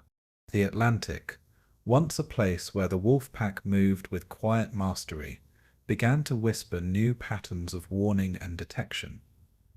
Allied technology advanced slowly but surely, introducing radar and sonar that could trace the subtle movements beneath the waves. Code breaking revealed patterns once invisible, translating silence into knowledge that could guide the hunter's own course. Commanders, accustomed to controlling the rhythm of the hunt, now faced the ocean with a hint of uncertainty, aware that their shadows could be traced. Every patrol required new calculation, new patience, and new caution, a delicate balance between action and concealment. The ocean seemed to shift beneath them, currents and light carrying both opportunity and risk. A reminder that mastery was never absolute. Crews learned to move with even greater care, each whisper of movement measured, each breath synchronized with the subtle pulse of the submarine. Above, convoys now carried the weight of unseen awareness, adjusting course and speed in ways that reflected lessons learned from prior encounters. The Atlantic felt different, almost cautious itself, as if the sea had sensed a shift in power and intention. And in this subtle transformation, the hunters felt the first tremors of a world changing around them. Commanders adjusted with patience, combining instinct with careful observation, attuning themselves to the new rhythm of pursuit and evasion. Silence became a shield, and anticipation a tool, as every choice could be revealed through technology or error. The Wolfpack moved with greater mindfulness, coordinating not only with each other, but with the constantly shifting demands of the ocean. The hum of engines, once a signal of confidence, now carried a quiet tension, the weight of detection pressing against it. Even minor decisions could ripple through the waves, affecting positioning, timing, and perception in unseen ways. Crews felt the subtle pulse of their own vessel, responding to vibrations, currents, and faint sounds with heightened awareness. Above the water, the Atlantic reflected these changes in currents and distant echoes, a mirror of the evolving landscape of strategy. Each patrol became a meditation in adaptation, patience, and awareness, where knowledge and instinct moved hand in hand, and in this careful recalibration, the Wolfpack discovered a new rhythm, guided by caution and insight rather than pure confidence. The ocean itself seemed to acknowledge this change, quiet and observant as the hunters adjusted to a world more aware of their presence. The shift of power was gradual, a slow rebalancing that required attention to both detail and broader patterns. Allied convoys learned to coordinate, to vary speed, to adapt to prior lessons, creating a subtle but persistent pressure on the hunters below. Commanders noted the difference immediately, observing that the Atlantic carried new signals, hints that were absent in earlier engagements. The rhythm of hunting became more complex, requiring patience, foresight, and careful communication. Crews practiced discipline with renewed focus, each man aware that the ocean itself held more eyes than ever before. Subtle adjustments in depth, course, and timing became vital, learned through careful repetition and careful reflection. Above, distant engines carried messages not of intent but of possibility, signaling that the hunter could now be observed. Each patrol required calm, restraint, and confidence tempered by humility, a lesson the Atlantic taught in every undulating wave. And through this adaptation, the Wolfpack began to understand that survival now depended on perception as much as action. The sea was patient, teaching slowly, as the tides themselves seemed to turn with the weight of change. Commanders felt the subtle pressure of intelligence, of knowledge that could reach across miles of water and influence decisions unseen. Radar pulses, sonar echoes, and decoded messages transformed the environment into a more dynamic, responsive medium. The Atlantic seemed to hold these signals as whispers, a quiet tension that threaded through the water, detectable only to those attuned to its rhythms. Crews became more sensitive to every vibration, every creak of metal, every minute change in the ocean's pulse. Decision-making became a meditation, weighing risk, timing, and opportunity with unprecedented care. The hunters learned to respect the unseen, to anticipate patterns without forcing them, and to move only when confidence outweighed uncertainty. Even in routine movements, the atmosphere was taut, carrying subtle pressure that demanded attention and restraint. Above, convoys now responded to what was once invisible, shifting with a rhythm guided by insight rather than chance. And in this tension, the Atlantic preserved its lessons, embedding them in currents, tides, and the memory of the waves. The Wolfpack had learned that mastery could be challenged, that even silent hunters could feel the pressure of unseen eyes. Adaptation became essential, as the Atlantic itself seemed to insist upon flexibility and awareness. Commanders taught crews to anticipate the unpredictable, to move in harmony with both ocean and opponent. Each patrol demanded new rhythms, subtle coordination and precise timing, blending instinct with careful observation. The hum of the submarine became a language of restraint, every minor movement carrying weight and consequence. Even sleep, fragmented and brief, was measured against awareness as the mind remained alert to subtle cues in the deep. Above, the convoy's patterns shifted in response to signals, changing what had once been predictable into a landscape of constant adjustment. Patience now took on a sharper edge, and caution became a tool of survival rather than hesitation. Each strike required not only skill, but also insight into the balance of power and perception. The Atlantic seemed to offer guidance through currents, sound, and vibration, a teacher that demanded attention and respect. And so the hunters moved forward, learning to navigate a changing world where the tide had begun to turn. Even as uncertainty grew, confidence was not entirely lost. Commanders retained skill, experience, and an attunement to the ocean's subtle guidance. Crews practiced silent coordination, developing trust in instinct and in the patterns of the waves. The Wolfpack became a network of awareness, each vessel sensitive not only to the enemy, but to one another, moving as a single organism beneath the surface. Above, the Atlantic carried new pressure, reflecting the influence of both hunter and hunted, of technology and strategy intertwined. Each engagement became a quiet exercise in adaptation, every choice shaped by anticipation, experience, and reflection.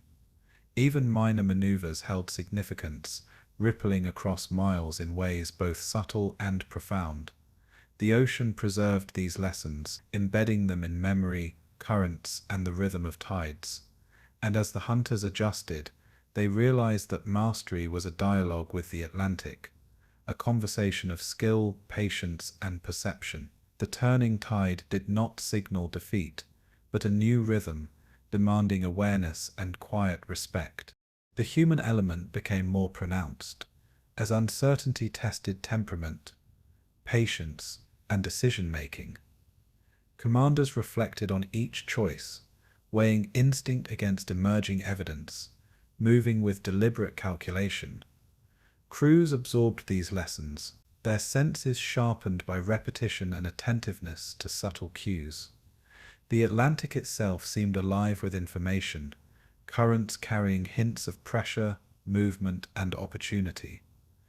Above, the convoy's responses created a silent dialogue, one that the hunters interpreted through observation and experience. Even in stillness, the ocean seemed to pulse with potential, teaching restraint and patience as much as action. Each patrol became a meditation, a study in balance between mastery and humility, instinct and observation. And as the days unfolded, the Wolfpack learned that the tide had not simply turned against them, but offered new lessons for those who moved with care.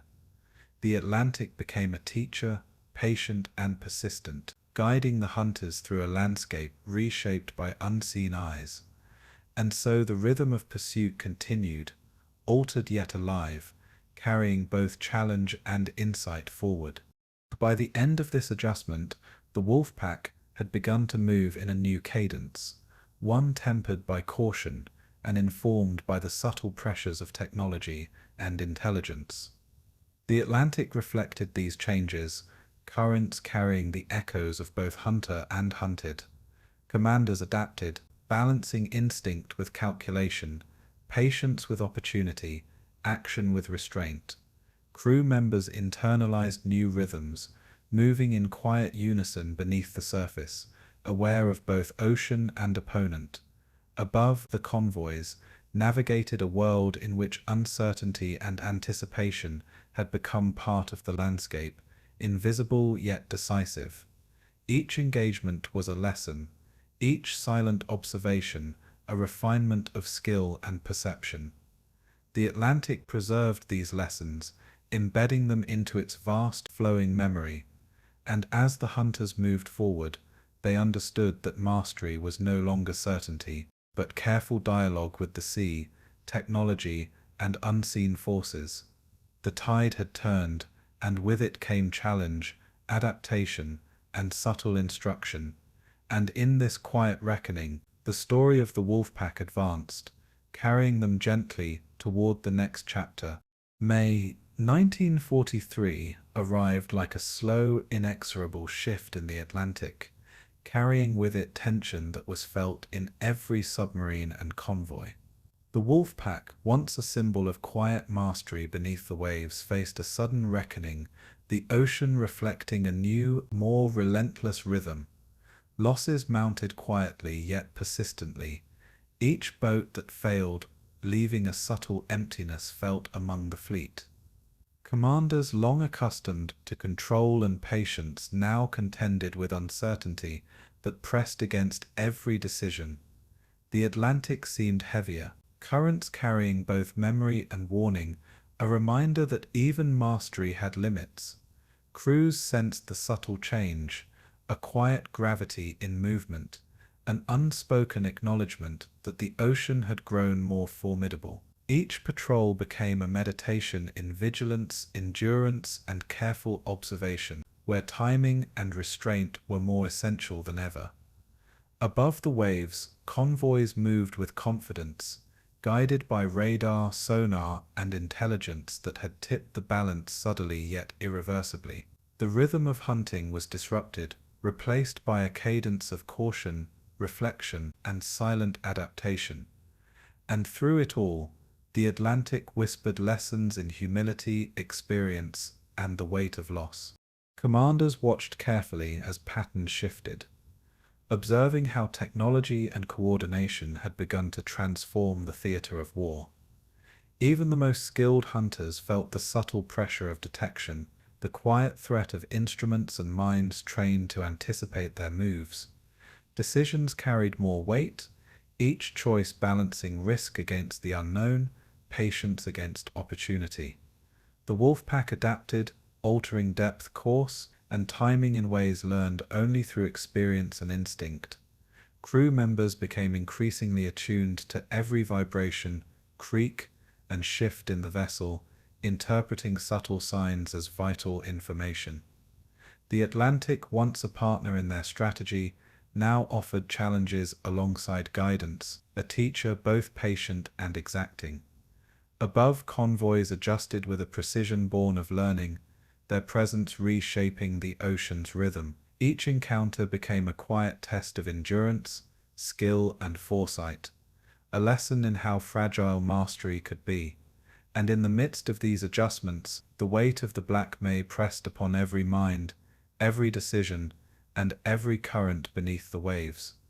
The ocean itself seemed to carry both memory and expectation, recording each choice in its flowing depths. Losses, though often quiet and understated, left impressions that resonated among crews and commanders alike. Boats that vanished took with them more than equipment. They carried the echoes of experience, skill, and companionship.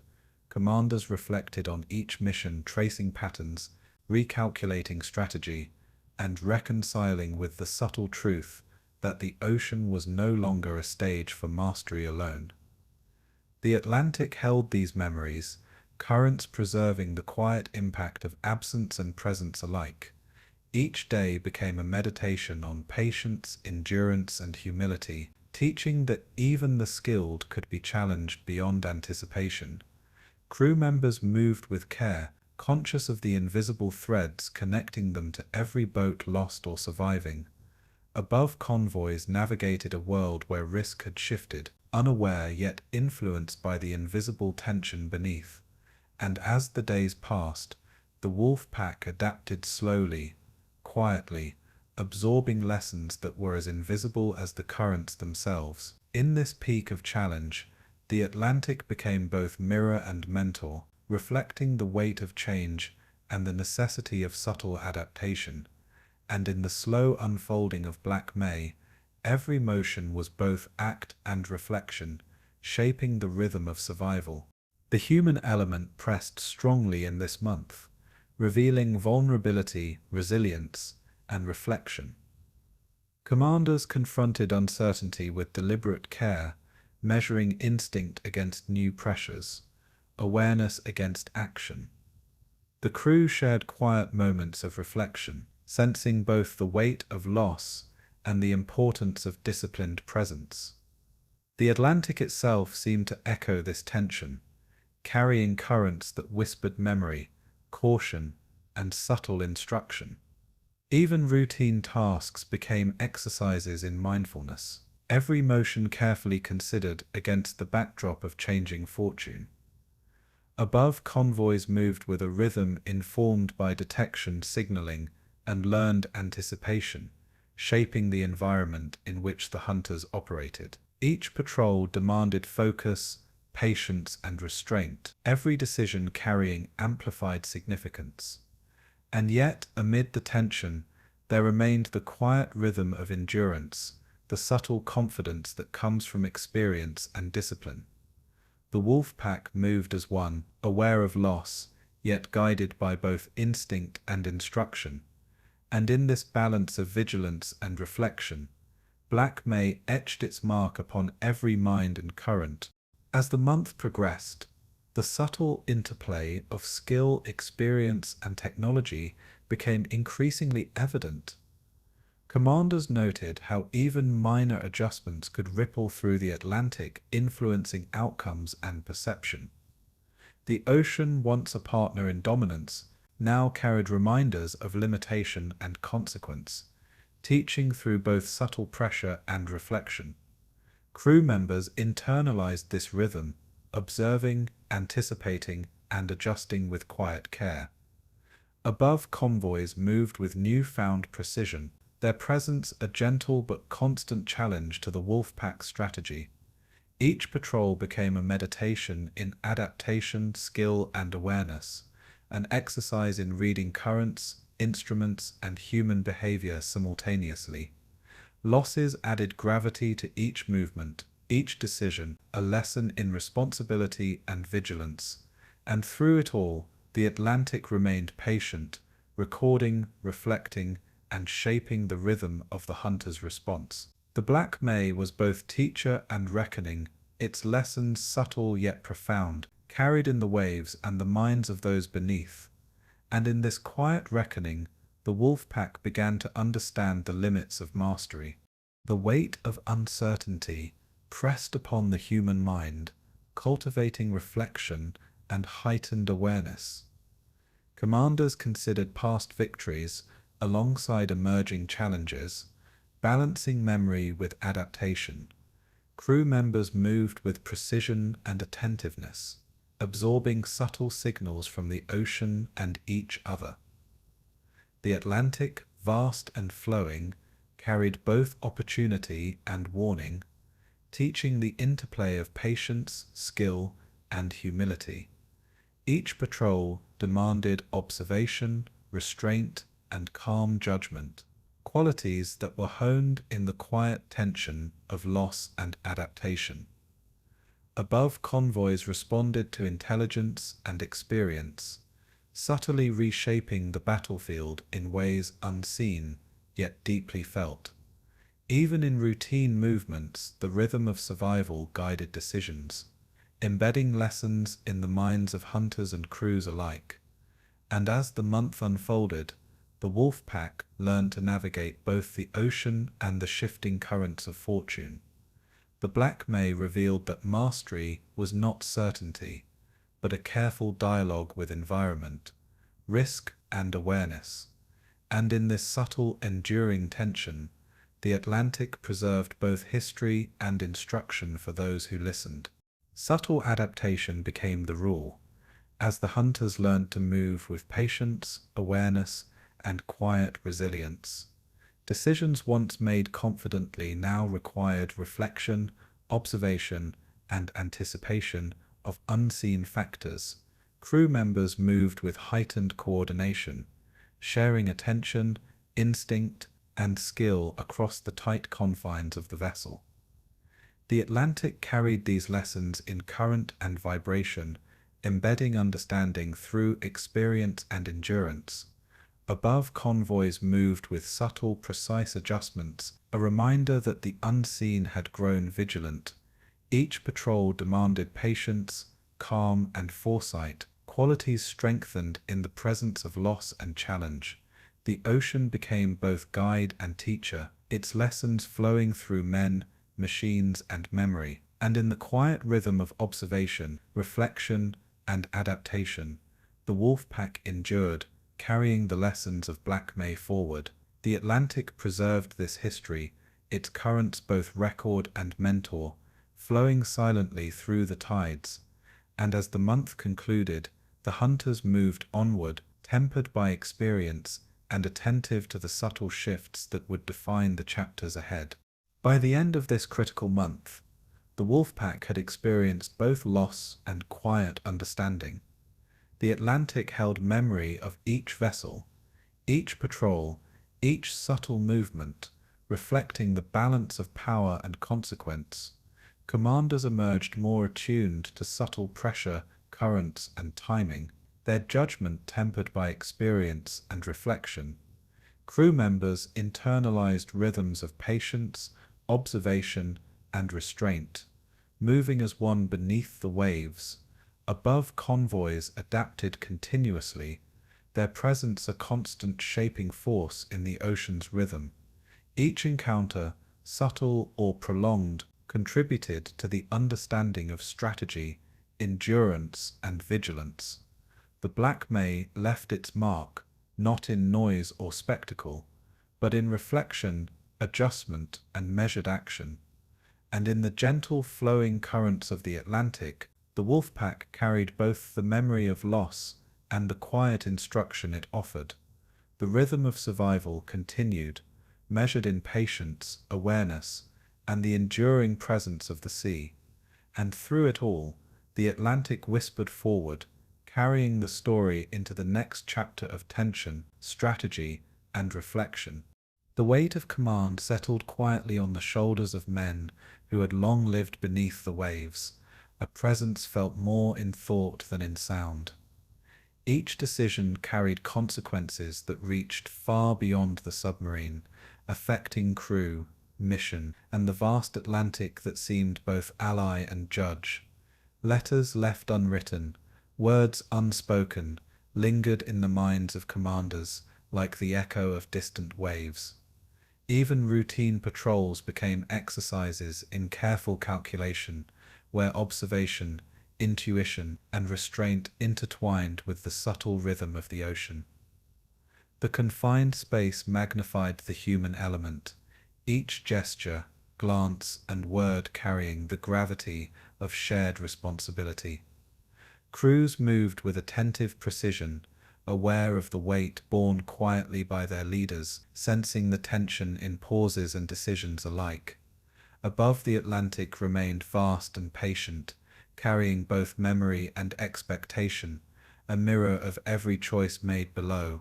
Time slowed in these stretches, measured by reflection as much as by the hum of machinery and the sway of water. Each day demanded a quiet endurance, a steady attention to both the vessel and the subtle currents of human thought.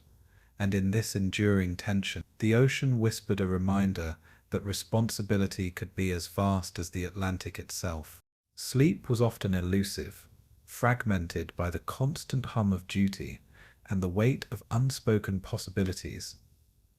Even in brief rest, the mind traced pathways of potential consequence, rehearsing choices, and anticipating outcomes that could never be fully controlled. The responsibility for life morale and mission rested heavily, pressing down with a quiet insistence that demanded constant attention. Small decisions, depth course timing, could ripple outward in ways that were never fully visible, shaping both opportunity and risk. Letters imagined, words unsent, became a private dialogue between duty and longing, a reminder of lives paused beyond the vessel's steel walls.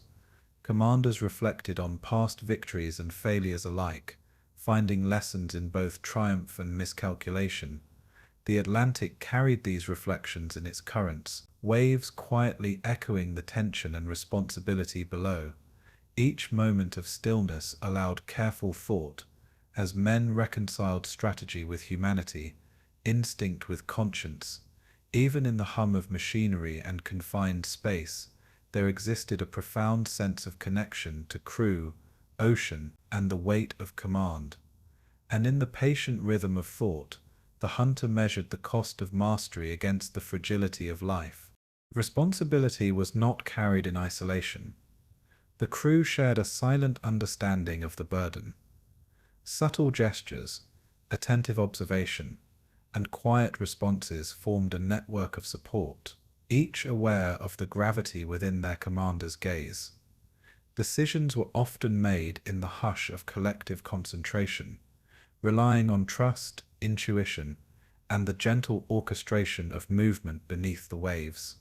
The Atlantic itself seemed to participate, offering currents and vibrations as subtle guides, teaching restraint and reflection as much as action. Even minor mistakes or hesitations were absorbed and measured, forming lessons in both judgment and human endurance. Above, convoys moved with distant, unaware precision, carrying patterns that both tested and informed each decision below. The quiet, intimate space amplified every emotion, every flicker of doubt or certainty, revealing the humanity beneath the uniform. Patience became both strategy and solace, a rhythm that allowed both mind and crew to endure. And through this subtle balance, commanders navigated the complexities of duty, awareness, and human fragility. The Atlantic, patient and flowing, held both lesson and witness to these silent reckonings. Moments of reflection often lingered on those left at home, loved ones distant and unaware of the pressures endured beneath the waves. Names, faces, and memories emerged quietly in the mind, forming a soft counterpoint to duty and vigilance. Letters imagined but unsent became a bridge to life outside the submarine, a gentle thread connecting personal longing to professional responsibility. Even in the midst of patrols, these reflections shaped decisions, reminding men that command extended beyond tactics to the realm of conscience. The Atlantic carried the weight of these thoughts in its subtle movements, each wave and current echoing patience, endurance, and distance. Crews became attuned to both the environment and the emotional atmosphere within the vessel, sensing hesitation, care, or resolve in each small action. Time stretched in quiet awareness, measured in reflection, movement, and the hum of instruments. Every day became a meditation, balancing responsibility with introspection, action with reflection. The ocean, vast and patient, offered a canvas for this silent dialogue, shaping insight and endurance alike. And in this gentle, continuous rhythm, the human element remained central, quietly steering each choice and movement. The burden of decision was amplified by isolation, the Atlantic separating command from counsel in both literal and metaphorical ways. Each choice rested with the commander, informed by experience, instinct, and subtle observation, yet carried alone in a quiet, unspoken weight. Crew members offered support through attentiveness, discipline, and shared awareness. Yet the inner reckoning remained personal, private, and profound. The Atlantic reflected these dynamics, offering both challenge and guidance, a teacher in patience, observation, and subtle consequence. Even routine adjustments became exercises in reflection, timing, and careful thought. The weight of unseen responsibility coloring every movement. Above, convoys moved without knowledge of the intricate calculations below, unaware of the human deliberation shaping the ocean's hidden patterns. Every minor success or challenge reinforced the need for calm, attentive judgment, reminding commanders that human endurance was as vital as strategy. And in this measured environment, lessons were absorbed slowly, carried in thought, in practice, and in the flowing rhythm of the sea. Responsibility was a quiet companion, invisible yet felt in every decision, every breath, every subtle gesture. And as days unfolded, the human burden beneath the waves continued, patient, steady, and enduring. Moments of doubt emerged quietly, unspoken yet persistent, testing the fortitude of those charged with leadership. Each hesitation became an opportunity for reflection, a chance to weigh instinct against circumstance, duty against conscience. Crews moved with awareness of this subtle dynamic, attentive to the quiet weight shaping each decision, each command. The Atlantic seemed to absorb this tension, its currents and waves carrying the quiet echoes of deliberation, patience, and responsibility. Decisions once made lightly were now measured with care, every movement and adjustment reflecting both experience and empathy. Even silence carried significance, the pause before action imbued with both thought and consideration. Above, the distant ocean reflected calm yet contained infinite possibilities, mirroring the unseen pressures within the vessel. Each day of observation and reflection shaped judgment, reinforcing endurance, patience, and subtle awareness. And in this continuous meditation, the commander's humanity quietly flickered through the mask of authority. The Atlantic remained patient, its currents carrying both weight and gentle counsel for those who listened. The solitude and intensity of command fostered both resilience and reflection, shaping choices in subtle, enduring ways. Every patrol became a study in balancing vigilance with care, strategy with intuition, and action with awareness. Crew and commander alike shared rhythms of movement and observation, their unspoken coordination reinforcing trust, discipline, and patience. The Atlantic, vast and flowing, carried the silent lessons of responsibility, teaching the interplay between risk, observation, and consequence. Each day offered opportunities to reflect, adjust, and refine, embedding insight in both mind and practice. Above, the ocean maintained its rhythm, carrying unseen tension and potential alike, shaping the context in which every choice was made. Even small gestures became meaningful, from a careful adjustment of instruments to a measured glance between crew members. Time stretched, each moment imbued with quiet importance, every decision resonating with subtle weight. And through this enduring rhythm, the human element remained central, navigating both the physical ocean and the internal currents of conscience. The Atlantic carried these lessons forward, patient, observant, and unhurried. By the close of long patrols, the weight of responsibility had become a companion, a presence felt in every breath, motion, and thought. Commanders emerged with awareness sharpened, judgment tempered, and a quiet understanding of both their own limits and the fragility of life beneath the waves. Crew members carried shared recognition of the human dynamics, shaping every action, subtle yet profound in their influence. The Atlantic preserved memory, reflection, and guidance in its flowing depths, shaping the rhythm of both thought and motion. Even in silence, lessons of endurance, patience, and moral responsibility were absorbed, quietly steering the course of every patrol. Above, convoys moved on, unaware yet shaped in subtle ways by unseen forces, and careful deliberation. Every day became a meditation in observation, restraint, and human awareness, teaching that command was both skill and subtle presence. And in the gentle, continuous rhythm of movement and thought, the commander's burden remained, shaping the heart, mind, and flow of life beneath the waves. The Atlantic whispered forward, carrying these lessons into the next chapter of strategy, reflection, and quiet endurance. The Atlantic, once a vast expanse for the Wolfpack to move unseen, began to feel more constricted, threaded with signals and movements that hinted at unseen eyes. Allied intelligence had become a quiet, persistent presence, weaving together pieces of information into patterns that challenged even the most experienced commanders. Escort carriers patrolled with quiet efficiency, their presence a soft yet constant pressure beneath the waves. Hunter-killer groups moved with coordination that spoke of careful planning, observation, and subtle anticipation. Commanders adjusted, calculating depth, course, and timing with a heightened awareness of technology, intelligence, and the rhythm of the ocean itself.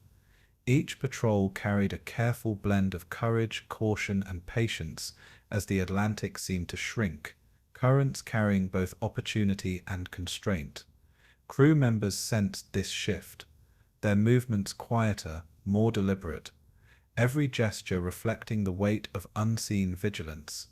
Even the hum of machinery seemed to carry a new undertone, resonating with the awareness that the sea itself had grown more attentive, and in this delicate adjustment the Wolfpack began to measure the changing boundaries of their mastery. The ocean whispered subtle caution, a reminder that adaptation was essential to survival beneath its surface. Patterns emerged slowly, like currents beneath the surface, revealing the intricate dance of pursuit and evasion. Commanders noted the influence of intelligence on convoy movement, the careful coordination of air and sea forces that made the Atlantic feel less infinite. Each decision became more deliberate, balancing instinct, experience, and anticipation of what might lie beyond the horizon. Crew members moved with heightened attention, attuned to vibrations, echoes, and subtle cues that might signal opportunity or threat. The Atlantic carried these signals in waves and currents, invisible yet persistent, teaching patience and careful observation. Even in the quiet moments between patrols, reflection shaped strategy as commanders considered not just immediate choices, but broader patterns and consequences. Above, escort carriers glided across the ocean, their presence unseen yet profoundly influential, altering both rhythm and risk. Each patrol became a meditation in coordination, endurance, and quiet vigilance, where survival depended as much on awareness as action. The Wolfpack adapted slowly, internalizing new lessons, their movement a subtle dialogue with the ocean and its hidden currents. And as the web tightened, the Atlantic seemed to carry both challenge and guidance, whispering the necessity of careful adaptation. The pressure of intelligence and detection reshaped the perception of distance, movement, and time beneath the waves. No longer could commanders rely solely on instinct or experience. Every decision required integration of observation, calculation, and subtle understanding of the unseen forces above. Crew members absorbed these adjustments, moving with attentiveness and precision, their rhythm synchronized to both vessel and environment. The Atlantic reflected this interplay, currents carrying subtle hints of pressure, flow, and potential, guiding attention without noise or intrusion. Above, convoys and hunter-killer groups moved with measured coordination, shaping the environment in ways that were felt more than seen. Even minor miscalculations could have quiet but meaningful consequences, amplifying the need for restraint and patience. Each patrol became a study in balance between initiative and caution, instinct and calculation, awareness and adaptation. The ocean itself seemed to convey lessons through its motion, a patient teacher of subtle influence and hidden consequence. And as the Wolfpack adjusted to this tightened environment, they became more attuned, more reflective, and more quietly precise. The Atlantic whispered a gentle reminder that mastery required not force, but attentiveness to both seen and unseen currents. Communication among submarines became a delicate exercise in subtlety and timing. Every signal weighed for risk and clarity. Commanders coordinated carefully, aware that interception could reveal positions, intentions, and vulnerabilities. Crew members responded with disciplined movement, careful attention to both instruments and intuition, maintaining a quiet synchronization that allowed strategy to unfold without noise. The Atlantic carried these rhythms with a subtle resonance, reinforcing both cohesion and caution. Above, the network of Allied patrols created invisible constraints, currents of strategy that rippled across the vast waters, limiting options without abrupt interference. Each patrol was a lesson in adaptation, patience, and silent observation, where understanding the environment was as vital as executing maneuvers. The Wolfpack adjusted to these new pressures, moving in patterns informed by experience, instinct, and the faint currents of intelligence that shaped every action. And in this careful interplay, the Atlantic seemed to acknowledge the balance between hunter and hunted, offering both constraint and guidance in equal measure. The ocean was no longer merely space to navigate, but a dynamic partner in the dialogue of survival and strategy. And through this subtle tension, the Wolfpack learned to move with both caution and quiet insight. The tightening web also revealed the endurance and subtle skill of the crews, whose attentiveness became as important as any technical innovation. Small shifts in position, a pause in movement, or a careful adjustment of course could ripple outward, influencing perception and outcomes in ways not immediately visible. Commanders relied on this sensitivity, blending human awareness with mechanical precision to navigate a landscape where risk and opportunity intertwined. The Atlantic preserved these lessons, its currents carrying experience and subtle instruction in every swell and vibration. Even the briefest observation of above-water activity could inform strategy, teaching patience and careful anticipation. Crew members internalized these rhythms, their motions quiet yet purposeful, a reflection of experience, skill, and intuition. Above, hunter-killer groups moved with an almost invisible choreography, their presence felt through subtle waves and echoing signals. Each patrol became a dialogue of rhythm, awareness, and measured action, the ocean itself a partner in careful calculation. And in the delicate balance of vigilance and movement, the Wolfpack learned to perceive opportunity without haste, responding to the tightened environment with patient precision. The Atlantic whispered guidance forward, both cautionary and instructive, carrying them toward the subtle evolution of strategy. Subtle innovation became necessary, as experience alone could not guarantee survival or success beneath the increasingly attentive waters. Commanders experimented with depth, timing, and coordination, testing new patterns of movement in the quiet dialogue of vessel and ocean. Crew members learned to anticipate, respond, and adjust, internalizing rhythms that allowed both safety and opportunity. The Atlantic seemed to reward patience, observation, and careful calculation, guiding subtle maneuvers through currents, vibrations, and silence. Above, the network of Allied presence created a delicate pressure, shaping every patrol in ways that demanded awareness without overt interference. Each engagement became a quiet exercise in observation, timing, and adaptation, where instinct was tempered by careful reflection. Even minor successes were lessons reinforcing the importance of patience, skill, and trust in both crew and environment. And in this flow, the Wolfpack began to evolve, blending old mastery with new subtlety, adjusting to a world that had grown more observant.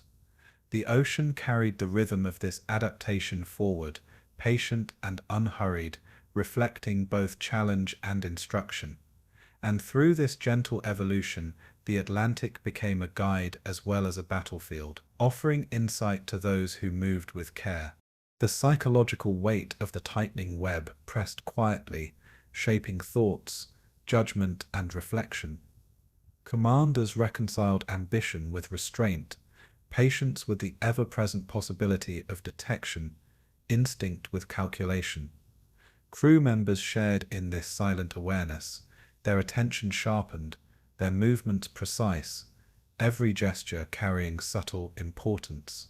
The Atlantic seemed to echo this tension, currents flowing with a quiet pressure that informed both perception and response. Even in stretches of stillness, reflection shaped action, embedding awareness into the rhythm of patrol and movement. Above, hunter-killer groups and intelligence networks influenced the environment invisibly, a constant reminder of shifting balance and the need for subtle adaptation. Each decision became a meditation in patience, foresight, and coordination, informed by both experience and instinct. The Wolfpack adjusted to this rhythm, blending old tactics with nuanced understanding of the Atlantic's currents, pressures, and lessons. And in this patient negotiation with space, sea, and strategy, commanders learned that mastery now required subtlety, awareness, and quiet adaptation. The ocean whispered forward, carrying both caution and insight toward the evolving chapters ahead. Through weeks of observation, adaptation, and quiet adjustment, the Atlantic became a teacher of subtle resilience and patient strategy. Commanders measured every action against the shifting currents of intelligence, technology, and environment, blending instinct with reflection. Crew members internalized these lessons, moving with precision and awareness, their coordination a reflection of both skill and attentiveness.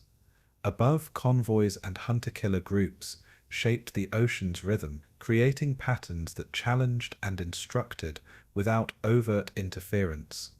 Each patrol became an exercise in quiet learning, where success relied on observation, timing, and careful anticipation. The Atlantic carried these lessons in its waves, vibrations, and unseen currents, offering insight to those patient enough to perceive it. Subtle shifts in tactics and coordination began to emerge, blending experience with innovation, tradition with adaptation. And in this gentle, continuous negotiation, the Wolfpack learned to navigate the tightening web with measured skill and quiet attentiveness. The ocean remained vast, flowing, and patient, teaching lessons of both caution and insight beneath its surface.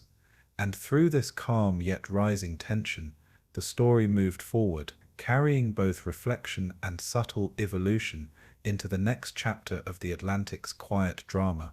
As the coordinated Wolfpacks faltered under the tightening grip of Allied detection, some commanders found themselves alone, navigating the Atlantic with nothing but instinct, experience, and the quiet hum of their vessel.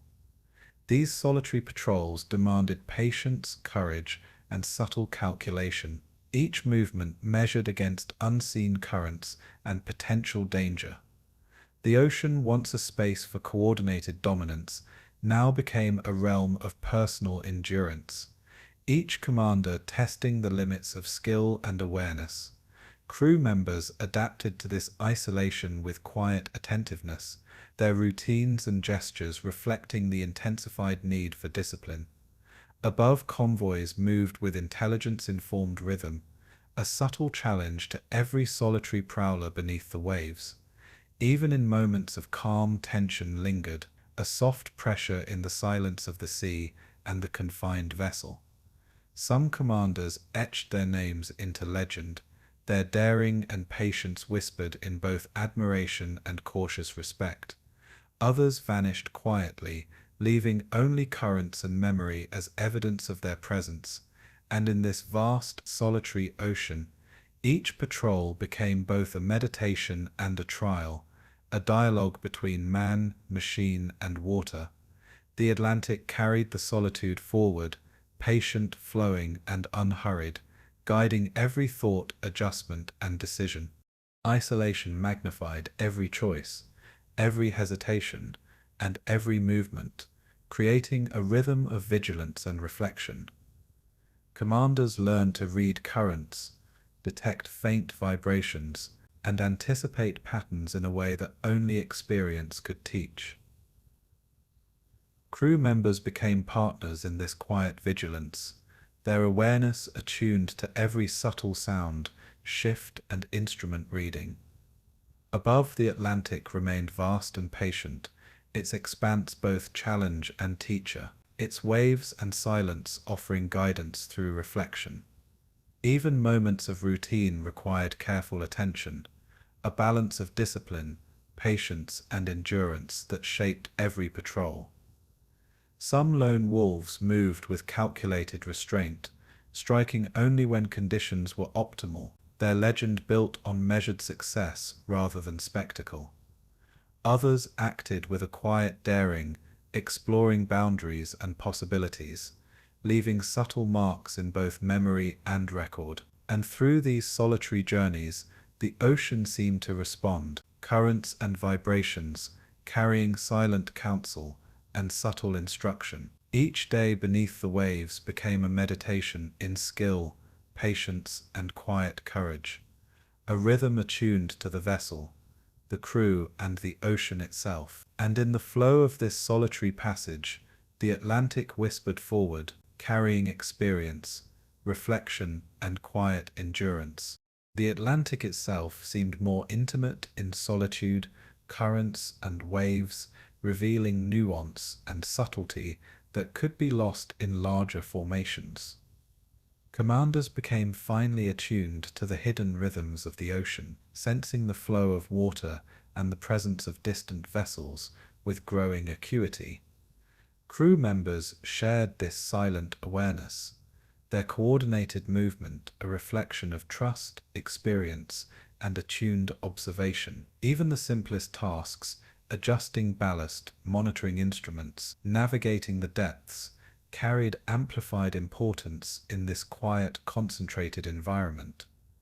Above, convoys moved with distant purpose, unaware of the solitary hunters threading between detection and opportunity. Some lone wolves became masters of subtlety, their calculated patience producing results that echoed quietly across naval reports. Others learned slowly, adjusting to the intensified focus required when every choice carried the weight of isolation and consequence. And in these months of solitary patrols, the Atlantic itself became a teacher, its currents, vibrations, and gentle pressure imparting lessons in endurance, perception, and reflection. Each vessel moved with a delicate balance of caution and insight, a quiet dialogue between man and ocean, and through this intimate, patient exchange, the legacy of the lone wolves flowed onward, carried in both memory and current. Legends formed not in noise or spectacle, but in quiet consistency, observation, and subtle judgment beneath the waves.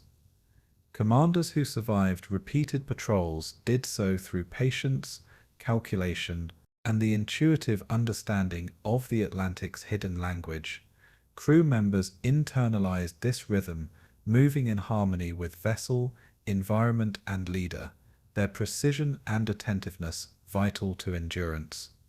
Even the smallest adjustment, a change of depth, a subtle shift in course, could ripple outward, preserving safety or seizing opportunity. The Atlantic, patient and enduring, seemed to respond to this care, reflecting both pressure and guidance in its quiet flowing currents. Solitary success was measured in calm persistence, careful anticipation, and the nuanced balance of risk and observation. Some patrols became exercises in quiet endurance, each day a meditation in vigilance, patience, and reflection. Above, convoys and hunter-killer groups continued their subtle movements, shaping the environment without immediate confrontation, teaching lessons of adaptation and timing. And in these flows of experience, the Atlantic preserved both triumph and caution, memory and instruction, carrying them silently forward. The lone wolves, patient and observant, moved within this rhythm, their stories woven into the quiet history of the sea. Isolation revealed the human element with gentle clarity, showing resilience, doubt, and determination alike. Commanders faced long hours of reflection, balancing instinct with caution, observation with judgment, and patience with opportunity. Crew members responded with steady discipline, attentive to the smallest signals of environment, vessel, and commander. The Atlantic seemed to mirror this introspection, its steady rhythm guiding movement and decision, in ways both subtle and profound. Even the smallest details, temperature, vibration, sound, became vital cues in the dance of solitary patrol and careful navigation. Some commanders embraced this intimacy with the ocean, finding rhythm and guidance in its currents, learning to anticipate without haste or anxiety. Others discovered the weight of solitude more acutely, recognizing the profound responsibility that fell entirely upon their shoulders. And in this quiet balance, the Atlantic became a companion, patient, flowing, and observant, offering counsel through subtle currents and gentle pressure. Each patrol carried the potential for both discovery and reflection, endurance and insight. And as the lone wolves continued, the ocean whispered forward, preserving both their solitude and their legacy. Each day of solitary operation demanded careful attention, blending skill, intuition, and quiet awareness into seamless practice. Decisions were measured, deliberate, and informed by both experience and the subtle rhythms of the Atlantic. Crew members shared in this understanding, moving in quiet coordination, a reflection of trust, patience, and shared observation. Above, the distant movements of convoys and patrols created a rhythm of constraint and opportunity, shaping the environment for every lone prowler beneath the waves. Even in stretches of calm, attention remained vital, as the ocean itself could carry both challenge and instruction. Success was often quiet, measured in survival, accurate navigation, and subtle detection rather than dramatic triumph. The Atlantic offered lessons in endurance, timing, and awareness, rewarding patience and subtle perception over force or impulse. Every patrol became a meditation, a dialogue of vessel, crew, and ocean, balancing risk with skill and instinct with reflection. And through this quiet practice, the lone wolves carved their place in memory, legend, and the currents of the Atlantic. The sea whispered guidance forward, patient, unobtrusive, and endlessly instructive. Some commanders became symbols of patient mastery. Their names carried quietly in reports, conversation, and the ocean itself. Others disappeared into silence, leaving only the faint echo of presence in currents and records. Their absence felt more than seen. Crew members adapted to these rhythms, learning the subtle art of observation, patience, and quiet endurance, honing skill beneath both pressure and calm. The Atlantic recorded each journey in its flowing depths, carrying both caution and achievement, silence and insight. Even minor successes were lessons, quietly informing future patrols, strategy, and reflection. Above, the web of convoys and patrols maintained a soft, constant pressure, shaping each decision in ways felt more than observed. The lone wolves became masters of adaptation, endurance, and subtlety. Their skill measured as much by restraint as by accomplishment.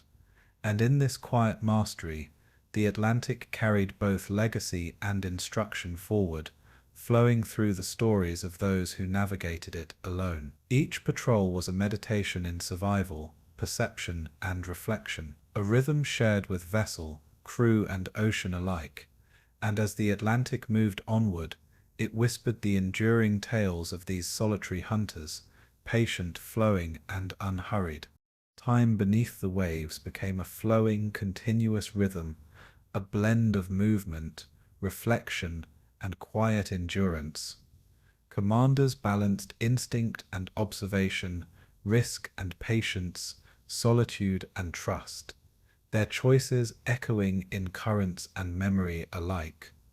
Crew members internalized these lessons, moving as one, their awareness sharpened by the subtle demands of isolation and responsibility. The Atlantic itself seemed to mirror this concentration, its currents, vibrations, and silence offering both guidance and counsel. Even the smallest actions, a change in depth, a careful maneuver, carried amplified significance, threading together survival and skill.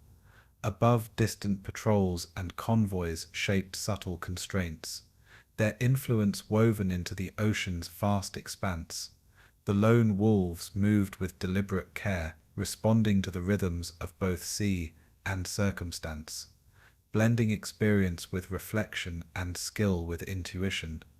Each patrol became a meditation in endurance, observation, and the delicate balance of patience and action.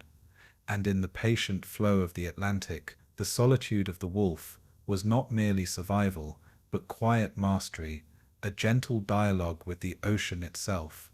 Through this calm, measured passage, the stories of the lone wolves drifted onward, carried in both memory and the steady flowing rhythm of the sea. Beneath the vast Atlantic, countless vessels lie still, their presence known only to currents and time. The U-boats, once vibrant with life and purpose, now rest quietly, their crews a silent echo in the deep. Each hull contains memory and history, the imprint of command, camaraderie, and the rhythm of endless patrols. Above, the waves move with gentle persistence, carrying whispers of presence, absence, and the stories left untold. The Atlantic holds both life and its shadow, preserving in silence what words cannot fully capture. Letters, orders, and fleeting thoughts remain entombed with those who once moved beneath the waves. The loss of a vessel reverberates in the quiet, a stillness that fills the ocean with a patient, enduring gravity. Crew members who vanished, commanders whose names endure, all rest in a rhythm measured only by tides and time. The Atlantic becomes a monument, vast and unassuming, its depth preserving memory in gentle, unbroken currents. And in this stillness the ocean speaks softly, a keeper of history, endurance, and reflection. The silence is vast, uninterrupted, yet filled with subtle presence. Every lost submarine represents not only strategy and conflict, but humanity with lives intertwined, routines, and quiet gestures frozen in memory. Currents drift through these underwater graves, touching each vessel with unhurried care, carrying echoes that ripple across the expanse. Commanders who once weighed every choice now rest in a quiet, enduring vigilance, their legacy preserved in the lessons they left behind. Even in absence, the influence of these men continues, shaping perception, remembrance, and reflection. The Atlantic, patient and flowing, holds these echoes with impartial grace, neither celebrating nor condemning, merely preserving. Sailors' routines, laughter, and discipline resonate in memory, their essence mingling with the slow pulse of the deep.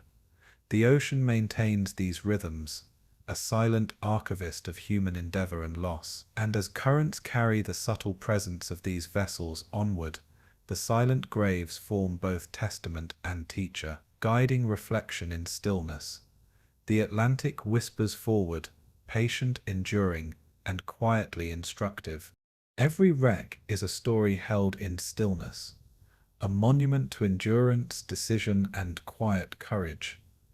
Commanders' choices, once made under pressure and uncertainty, now resonate in the calm depths, unspoken yet persistent. Crew members' attentiveness, their daily movements and coordinated rhythms, continue in memory, a reflection of care and shared purpose. Above, waves move with gentle inevitability, echoing the motion once contained within steel hulls beneath. Even without sight or voice, the ocean carries lessons of vigilance, patience, and quiet adaptation. The silence magnifies the value of every subtle decision, every rhythm once followed, every measure of human endurance beneath the surface. Time flows slowly here, measured not in hours or days, but in currents and persistent quiet. Each submerged vessel holds the imprint of human thought, fear, hope, and discipline, preserved in patient water and unbroken stillness. And in this echo of absence, reflection arises naturally, a meditation on fragility, endurance, and the passage of life beneath the waves. The Atlantic holds both memory and quiet counsel, continuing its gentle, patient flow. The deep grave of the ocean encompasses both heroism and quiet tragedy, inseparable yet muted beneath the surface. Thousands of names, recorded and forgotten, rest in unbroken silence, their stories carried only by water and reflection. Commanders' tactics, once precise and deliberate, now merge with the currents, their intent and experience lingering in subtle waves. Crew members' companionship, discipline, and patience remain preserved, their presence imagined in the gentle sway of vessels below. Even decades later, the Atlantic continues to teach patience, endurance, and the quiet weight of responsibility. Above, sunlight reaches only fleetingly, while beneath, silence and stillness dominate, holding memory in careful, patient custody. Each submarine becomes both grave and monument, its story etched in steel, current, and depth. And in this calm and echoing rhythm, the Atlantic preserves the essence of life, duty, and reflection, flowing onward without urgency or judgment. The ocean whispers forward, keeping both record and meditation, subtle, patient, and enduring. Subtle currents intertwine with history, carrying the presence of those lost into far reaches, connecting past patrols to present tides. Commanders' decisions, once sharp and immediate, now resonate as lessons in judgment, patience, and observation, unhurried by circumstance. Crew members' routines, their movements, and moments of quiet reflection ripple faintly through memory and legend, preserved by the Atlantic itself. Even the absence of a vessel speaks with weight, a quiet marker of human endurance and fragility beneath the vast, patient water. Above, the ocean moves without pause, gentle yet unwavering, echoing the stillness beneath in a rhythm only subtly perceived. Each wreck carries the traces of effort, decision, and endurance, quietly guiding reflection for those who come after. The Atlantic preserves these presences without commentary, teaching lessons in stillness, patience, and continuity. And in the vast quiet, the silent graves become a profound meditation on mortality, memory, and the endurance of the human spirit beneath water and time. The ocean whispers forward, carrying lessons unspoken, quietly shaping the narrative of both presence and absence. The Atlantic's depth remains patient, holding memory, history, and reflection in an eternal, flowing embrace. The silence beneath is instructive, revealing patterns of courage, caution, and quiet vigilance. Each lost submarine embodies a microcosm of life, decision, and endurance, preserved in the steady rhythm of water and steel. Commanders' foresight and strategy remain present in echoes, teaching the attentive observer about the weight and rhythm of responsibility. Crew members' unity, attentiveness, and subtle coordination continue to resonate, a testament to shared human experience beneath isolation and pressure. Even as decades pass, the Atlantic carries the imprint of these voyages, patient, flowing, and unhurried, preserving both triumph and loss. Above, the waves offer gentle sound and motion, a subtle reminder of those resting below. Each vessel tells a story of human endeavor, endurance, and quiet reflection, preserved without noise or haste. And in this patient, echoing calm, the ocean becomes both tomb and teacher, guiding thought without urgency, memory without interference. The Atlantic whispers lessons of presence, absence, and quiet continuity, patient in its eternal rhythm. Through this, the silent graves endure, steady, flowing, and unbroken, a subtle monument beneath the waves. Time beneath the waves stretches differently, unmeasured by urgency, demand, or recognition. Commanders and crews are present only in memory, their lives distilled into currents, vibrations, and patient observation by the ocean itself. Subtle patterns, once decisions made in haste or calculation, linger in steel, water, and pressure, teaching endurance and reflection to those who contemplate them. Crew members' shared experiences, even in silence, continue to resonate, a quiet testament to human connection and responsibility.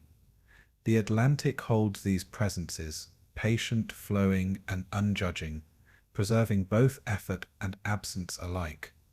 Above, sunlight glimmers fleetingly, while below, stillness endures, echoing the rhythm of past patrols in gentle, unbroken waves. Each wreck is a marker, quiet yet eloquent, a signal of history, endurance, and reflection, preserved in water and memory. And in this calm echo, the Atlantic serves as both resting place and guide, patient, observant, and continuous. The silent graves carry forward the story of courage, responsibility, and quiet persistence beneath the vast, patient ocean. The Atlantic whispers forward, holding memory and presence in a rhythm as subtle as it is enduring. Even in absence, the ocean holds life's impression, the weight of duty, and the reflection of human choice. Commanders' strategies, once immediate and urgent, now exist as quiet echoes within the gentle currents, teaching lessons without interruption. Crew members' routines, discipline, and shared attentiveness persist in memory, reflected in the subtle movement of water around their final resting places. The Atlantic, patient and vast, preserves both accomplishment and loss, flowing steadily, unhurried, and unbroken. Every wreck, every silent grave, is a testament to endurance, quiet courage, and the unspoken rhythm of life beneath waves. Currents carry these presences subtly, connecting past patrols, decisions, and human experience across decades and distance. Above, the ocean's surface appears calm, yet beneath, memory and silence intertwine, a constant dialogue of reflection and presence. And in this patient holding, the Atlantic becomes a teacher, preserving the essence of lives lived, choices made, and the delicate balance of human endurance beneath the sea. The silent graves rest within it, patient, flowing, and enduring, whispering their lessons in every subtle current. The Atlantic moves onward, a keeper of memory, history, and reflection, timeless and quietly instructive. Through centuries of water, pressure, and gentle flow, the Atlantic carries both witness and counsel. Commanders and crews, lost to time yet present in currents, leave traces of judgment, patience, and subtle skill, preserved in unbroken stillness. Crew members' unity, trust, and attentiveness form echoes that travel faintly through water and memory alike. The ocean, patient and vast, holds these traces without haste or judgment, flowing continuously in quiet instruction. Even absent vessels maintain presence, their stories, lessons, and rhythms embedded in both water and perception. The Atlantic whispers forward, connecting memory and observation, echoing endurance and quiet reflection. Each silent grave offers subtle insight, a meditation on fragility, vigilance, and the rhythm of human presence beneath the waves. Commander's burden, crew members' attentiveness, and the passage of time merge seamlessly in patient water and unbroken depth. And in this enduring calm, the Atlantic preserves both history and contemplation, whispering the stories of the silent graves through every subtle current. The ocean flows onward, carrying memory, presence, and reflection in a rhythm timeless and unhurried.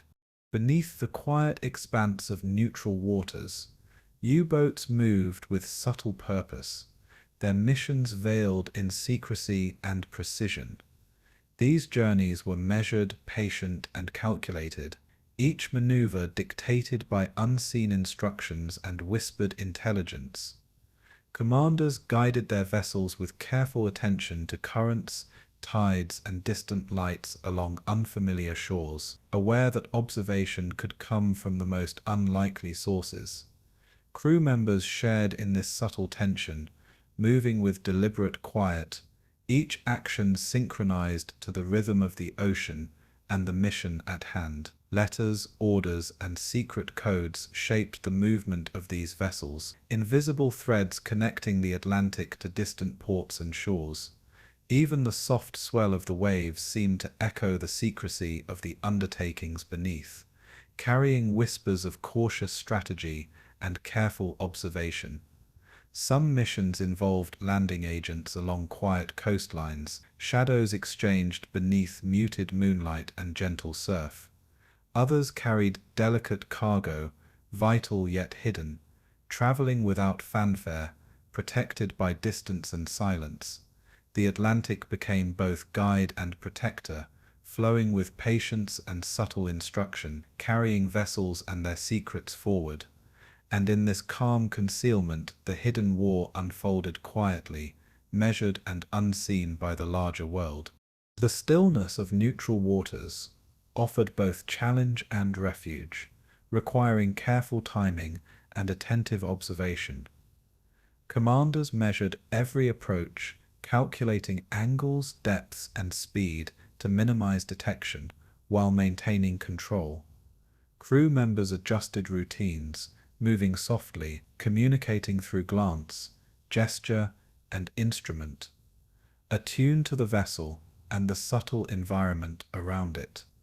The ocean itself seemed to respond, currents and tides shaping every movement with gentle insistence. Even distant lights along shorelines became signals, cues, and reminders of the delicate balance between risk and success. Each clandestine journey was a meditation in patience, observation, and quiet ingenuity, blending skill and caution in equal measure.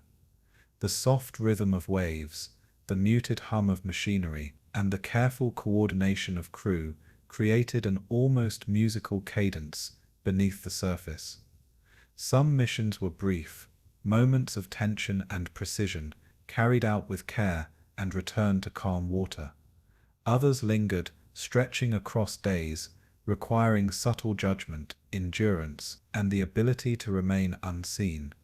And as the vessels moved forward, the Atlantic preserved both movement and secrecy, patient and unhurried, flowing onward.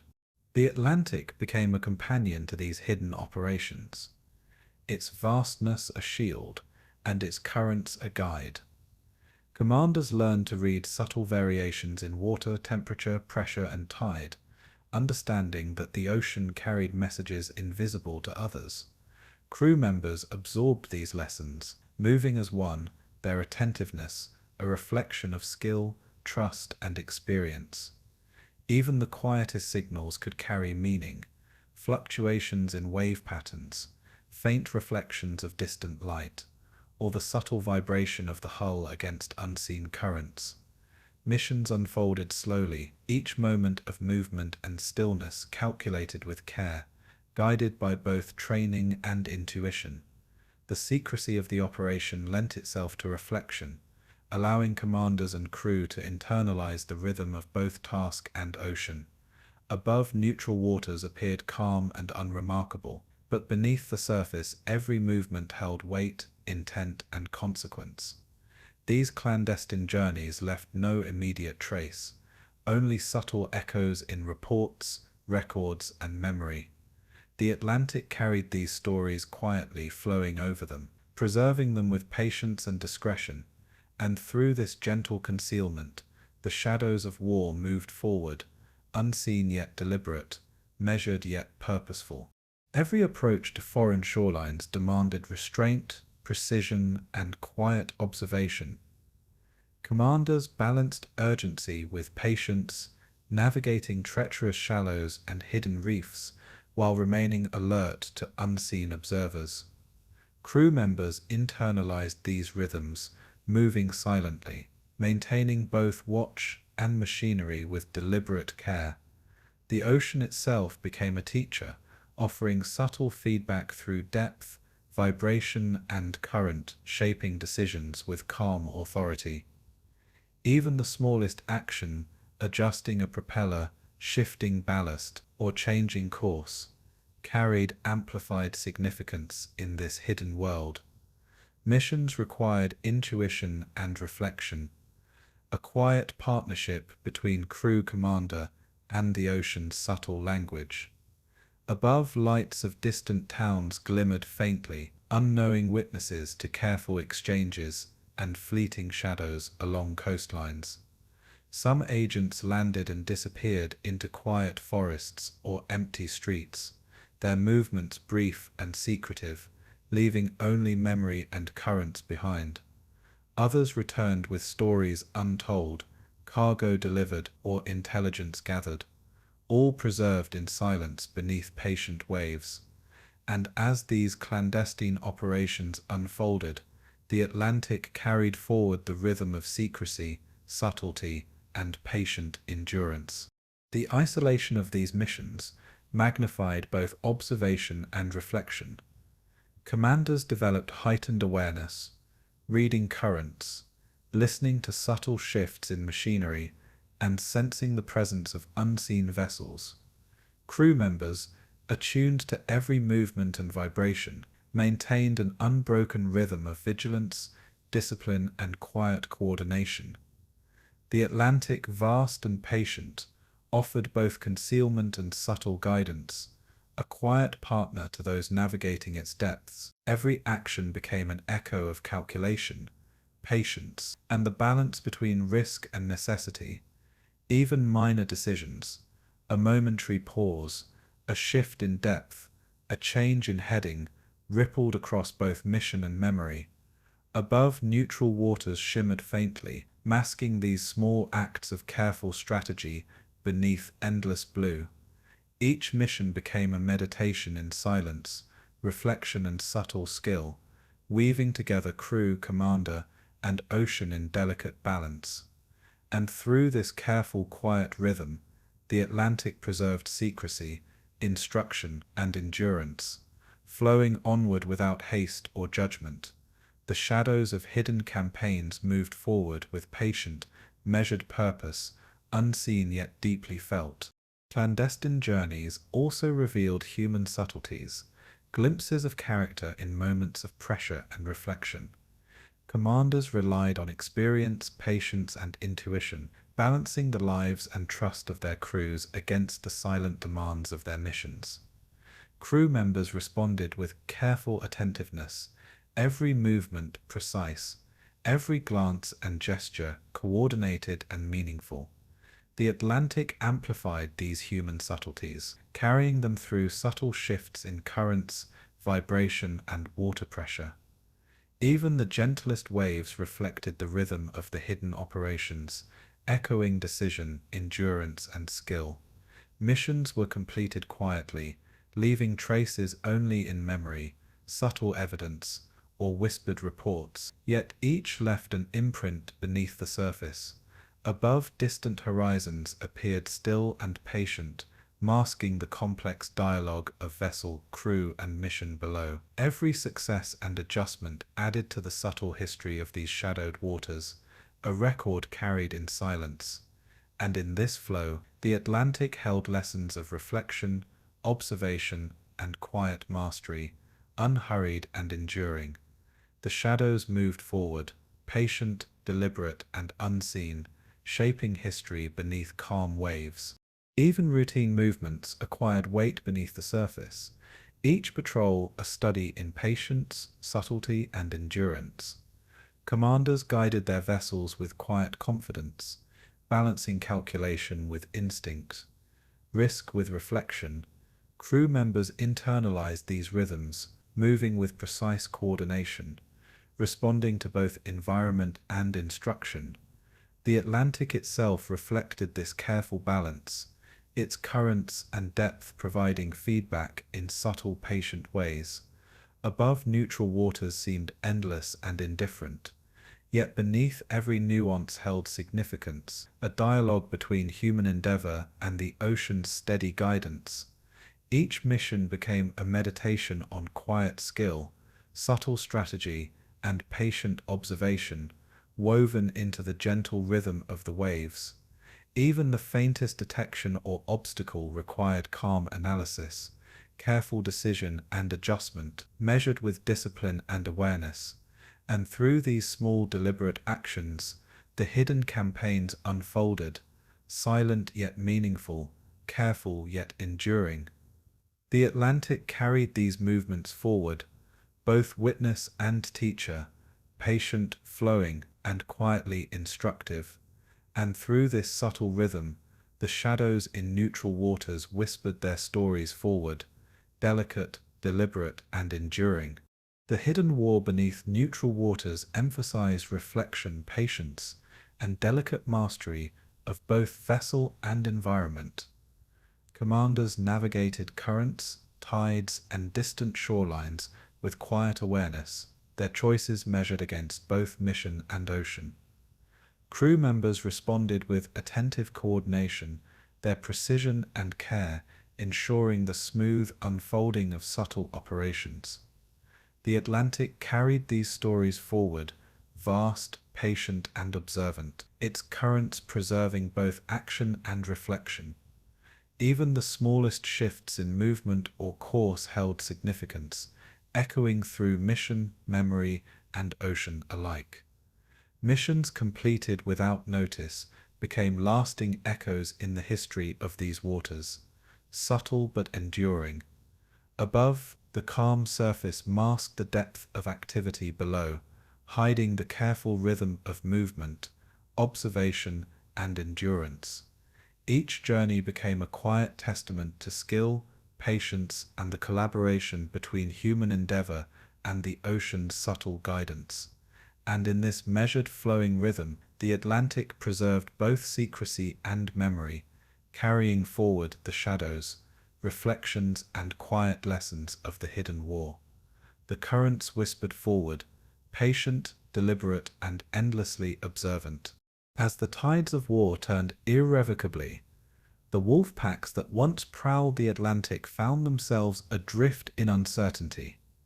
Commanders faced orders that seemed impossible, instructions from a world collapsing above, while the ocean below remained patient, vast, and indifferent.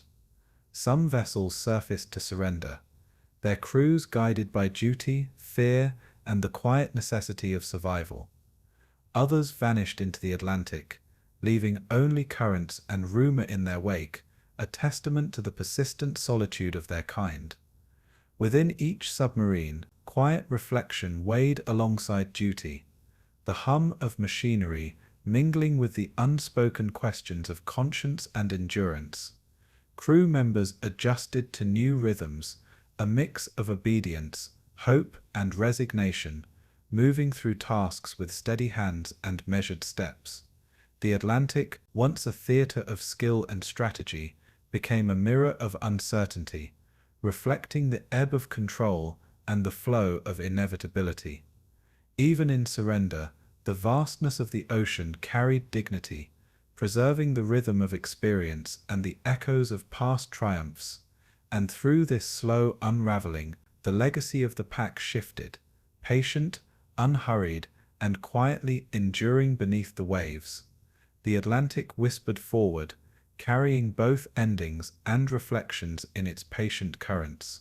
Some commanders defied orders, choosing solitude or risk over compliance, their vessels threading silently through familiar waters.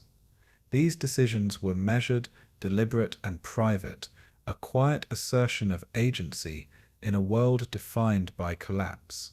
Crew members followed with careful coordination, aware of both danger and necessity, their trust anchored in training and shared experience.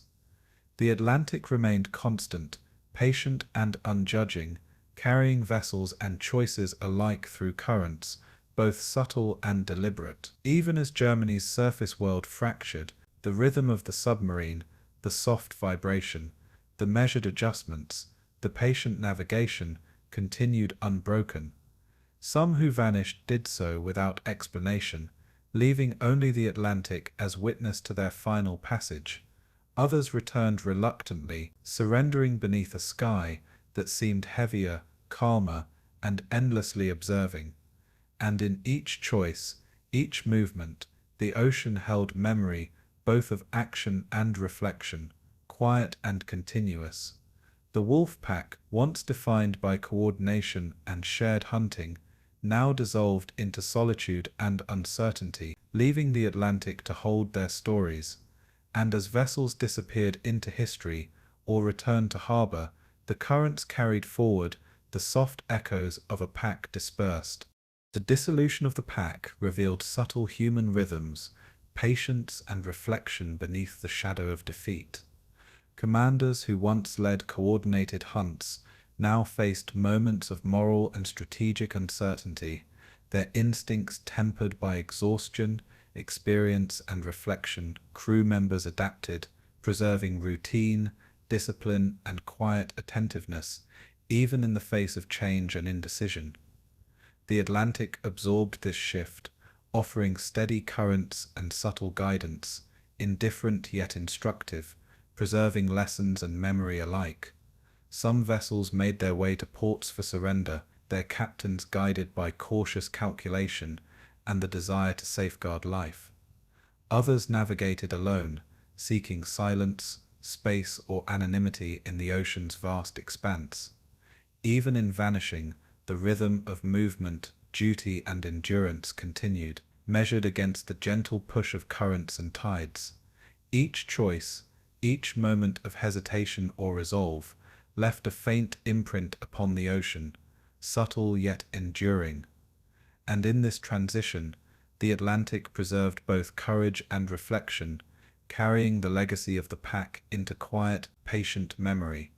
The waters whispered forward, calm, unhurried, and eternal. Some surrendered in solemn procession, their surfaces breaking the Atlantic's continuity with quiet dignity. The crews, trained in obedience, skill, and patience, followed measured instructions, mindful of safety and human decency. Commanders guided vessels with steady hands, blending experience with reflection, ensuring the transition remained calm and organized. The Atlantic seemed to embrace these quiet passages, currents carrying vessels and history alike, preserving both action and stillness. Even surrender carried weight, a slow recognition of change, and the passage of responsibility from one moment to the next. Crew members maintained rhythm, monitoring instruments, adjusting ballast, and moving in measured cooperation, their presence and attention sustaining order beneath a shifting world. Above, the ocean's surface reflected light in gentle patterns, patient and unremarkable, a witness to both quiet capitulation and enduring history. Each vessel's approach carried stories of skill, endurance, and patience, woven into the Atlantic's calm continuum, and through this quiet progression, the Wolfpack's presence dissolved into a broader narrative, patient, reflective, and enduring beneath the waves. The ocean whispered onward, holding memory, surrender and reflection in unbroken flow. Some commanders refused surrender, choosing solitude and the patient rhythm of the ocean over return to fractured authority. These solitary decisions were measured, quiet and deliberate, shaped by experience, instinct and moral reflection. Crew members followed in careful coordination, aware that their survival depended on skill, trust, and patience. The Atlantic embraced this solitude, providing guidance, concealment, and rhythm, indifferent yet instructive, carrying vessels and choices through gentle currents. Each day became an exercise in endurance, observation, and subtle adaptation, with the hum of machinery and the soft vibration of water as constant companions. Even the smallest adjustments, course, depth, speed, held amplified significance, shaping both passage and memory. Some vessels vanished entirely, leaving only rumor, legend, and the patient ocean as witness. Others returned under cover of dusk or distance, quiet reflections of agency, patience, and survival, beneath vast, unbroken skies. The Atlantic preserved these choices in its flowing rhythm, patient and unhurried, echoing both action and silence. And in this gentle transition, the end of the pack revealed both solitude and enduring legacy, carried quietly in the currents. Vessels that vanished without trace became part of the Atlantic's eternal memory, their presence recorded only in gentle shifts of current and faint vibrations beneath the waves. Commanders, their decisions unobserved, moved with quiet precision, balancing survival, conscience, and duty. Crew members adjusted to rhythms of solitude, trust, and attentiveness, each action meaningful in both small and lasting ways. Even absence held lessons, the ocean preserving choice, consequence, and endurance with patient impartiality. Some missions concluded in surrender, others in vanishing, and some in quiet reflection, each creating subtle echoes in the history of the pack. The Atlantic's vastness provided both refuge and archive, its currents and depth recording story without commentary or haste. Each vessel's passage carried layers of memory, skill, and subtle reflection, preserved in flowing water and time. And in this calm, patient continuity, the pack's dissolution became a meditation on endurance, choice, and the gentle passage of responsibility. The ocean whispered forward, holding traces of command, crew, and quiet courage beneath an unbroken surface. Through this rhythm, the end of the pack flowed onward, subtle, reflective, and enduring. Even as collapse spread across Europe, the Atlantic remained constant, patient, and observant, indifferent, yet carrying every subtle motion of its dispersed pack. Commanders guided their vessels with measured care, balancing duty, reflection, and the quiet wisdom of experience.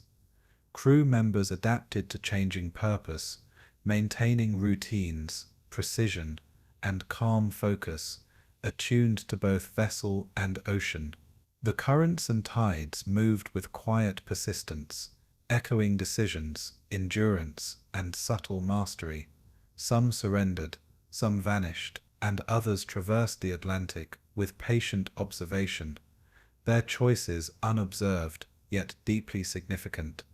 Even in endings, the rhythm of navigation, vigilance, and subtle adaptation continued, flowing through vessel, crew, and ocean alike. Above the surface mirrored the calm beneath, gentle, reflective, and patient, masking the subtle movements below. Each passage carried the weight of legacy, endurance, and quiet decision-making, preserved in the Atlantic's patient flow. And as the Wolfpack dispersed, its presence continued in currents, memory, and reflection, patient, measured, and enduring beneath the waves.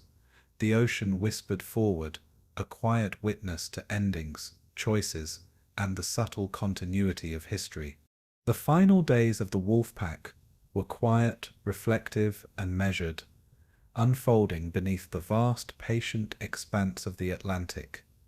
Commanders balanced orders, instinct, and conscience, navigating a world collapsing above, while remaining attuned to the rhythm below.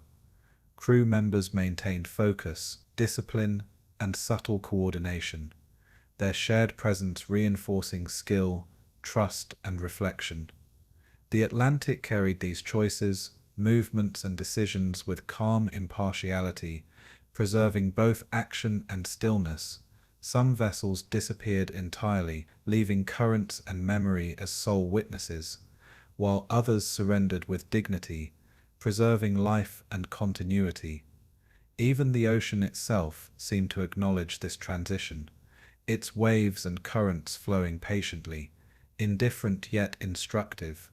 Each vessel, each choice, each subtle movement contributed to the soft dissolution of the pack, its story woven into currents, history, and quiet reflection. And through this gentle rhythm, the Atlantic preserved both endings and presence, memory and passage, patient, flowing, and unhurried. The Wolfpack ended, yet its echoes continued in the patient, reflective heartbeat of the sea. And as the Atlantic whispered forward, it carried history, endurance, and reflection in its unbroken, subtle, and enduring currents. In the quiet aftermath of conflict, surviving commanders emerged from the depths of the Atlantic into a world reshaped by reflection and judgment. Courts, interviews, and memoirs became the new waters they navigated, each word weighed against memory, duty, and conscience. Their voices, once commanding beneath steel hulls, now carried measured reflection, seeking to explain choices made in isolation and under immense pressure. Crew members, scattered across nations and circumstances, remembered routines, silence, and subtle guidance, each memory a gentle echo of shared experience.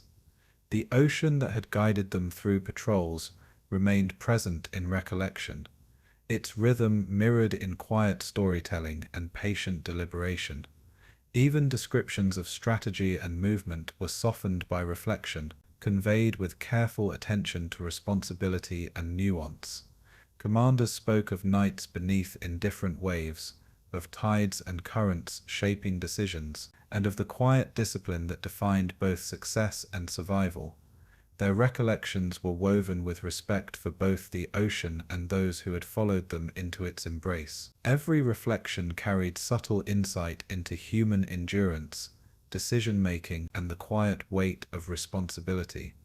And in these soft narrations, the past flowed onward, measured, calm, and enduring, like the Atlantic itself. Memoirs revealed layers of humanity beneath the disciplined exterior of commanders, illuminating fears, doubts, and fleeting moments of tenderness. Letters unsent, thoughts unspoken, and gestures unnoticed during patrols now gained quiet significance, their absence echoing in narrative and reflection. Crew members' presence was acknowledged in small details, the care of a watch, the subtle coordination of machinery, the unbroken attention to rhythms beneath waves. Commanders' testimonies were often measured, cautious, and patient, emphasizing endurance, responsibility, and the subtle management of both crew and circumstance. The trials themselves became slow reflections, patient processes, allowing both reckoning and storytelling. Every recounting, though framed by necessity and context, conveyed rhythm, discipline, and quiet skill, preserving the subtle human currents beneath wartime action. The Atlantic remained a silent companion in memory, its depth and flow recalled in comparisons, reflection, and the cadence of storytelling. Even decades later, its presence shaped narrative, reminding commanders of patience, endurance, and the constant weight of decision. Each voice contributed to a mosaic of experience, soft yet precise, carrying both instruction and meditation. And in this calm discourse, the trials became a continuation of the rhythm once observed beneath patient waves. Some commanders spoke of strategy as a careful dance, each patrol a measured movement, subtle, deliberate, and intertwined with the ocean's flow. Decisions once urgent were recounted with reflective pacing, revealing insight into judgment, timing, and human coordination. Crew members' attentiveness, unity, and subtle influence were recognized as integral to every outcome, their contribution echoing through the quiet narration of duty. The Atlantic's currents, depth, and subtle guidance were often referenced as enduring teachers, shaping intuition, patience, and subtle foresight. Even descriptions of adversity were softened, focusing on observation, endurance, and subtle adaptation rather than dramatized peril. The process of recounting itself became reflective meditation, a way to inhabit past decisions without disturbance or haste.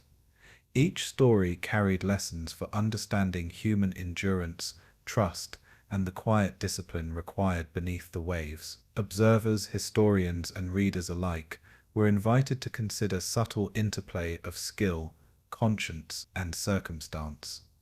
And in these reflections the past remained alive, quiet yet instructive, flowing gently into understanding. The Atlantic whispered beneath memory, patient, unbroken, and ever-present. Witness accounts from surviving crew and officers added depth to recollections, revealing patterns of subtle human interaction beneath steel and pressure. Moments of camaraderie, quiet humor, and careful coordination came forward, illuminated in the soft glow of reflection. Commanders' choices, their pauses, calculations, and small acts of attention were recognized not only as strategy, but as human stewardship beneath isolated conditions. The trials emphasized both accountability and insight, blending legal, moral, and personal reflection into a patient narrative of experience. Even years later, the Atlantic's rhythm was evoked in description.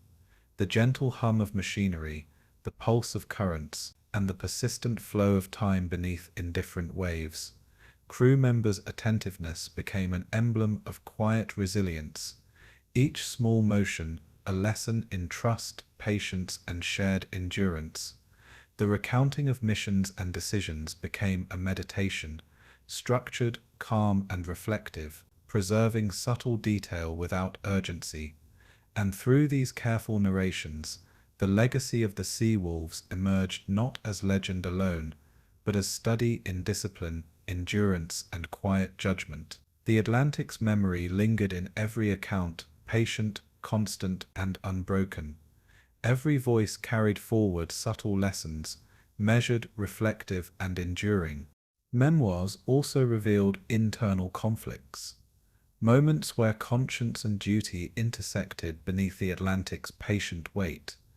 Decisions taken under duress, choices about risk and responsibility, were reflected upon with careful pacing and subtle observation. Commanders acknowledged human vulnerability, quiet doubt, and fleeting hesitation, admitting that the ocean could reveal both strength and uncertainty. Crew members' presence, trust, and discipline provided steady counterpoints, their rhythm reinforcing endurance, coordination, and calm resolution. Even the act of storytelling mirrored the past rhythm of patrols, slow, deliberate, and attentive to subtle currents of memory. Observers were invited to consider consequence and reflection, the weight of decision carried gently through narrative and silence.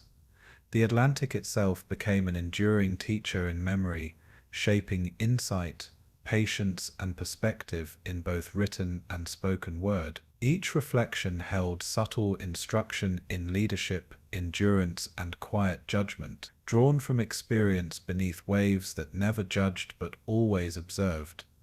And in this careful recounting, the sea wolves' voices carried instruction and contemplation, patient, calm, and endlessly flowing.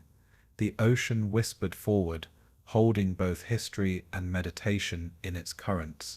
Interviews revealed nuance, detail, and personal insight, absent from operational reports, capturing human subtlety beneath steel and pressure. Commanders reflected on choices made in isolation, the quiet responsibility of guiding vessels and crew, and the delicate balance of duty and survival. Crew members' attentiveness, cohesion, and subtle signals were acknowledged as essential to the rhythm of patrol, underscoring quiet human interdependence beneath the waves. Even the smallest adjustments in course depth or observation became examples of skill, patience, and reflection, preserved in narrative and memory.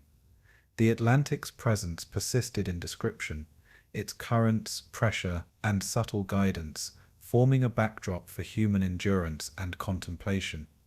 Memoirs offered meditation on both individual and collective experience, conveying lessons without haste or judgment. Carried with calm precision, observers and readers were drawn into a patient rhythm, echoing the unbroken continuity of duty beneath the waves.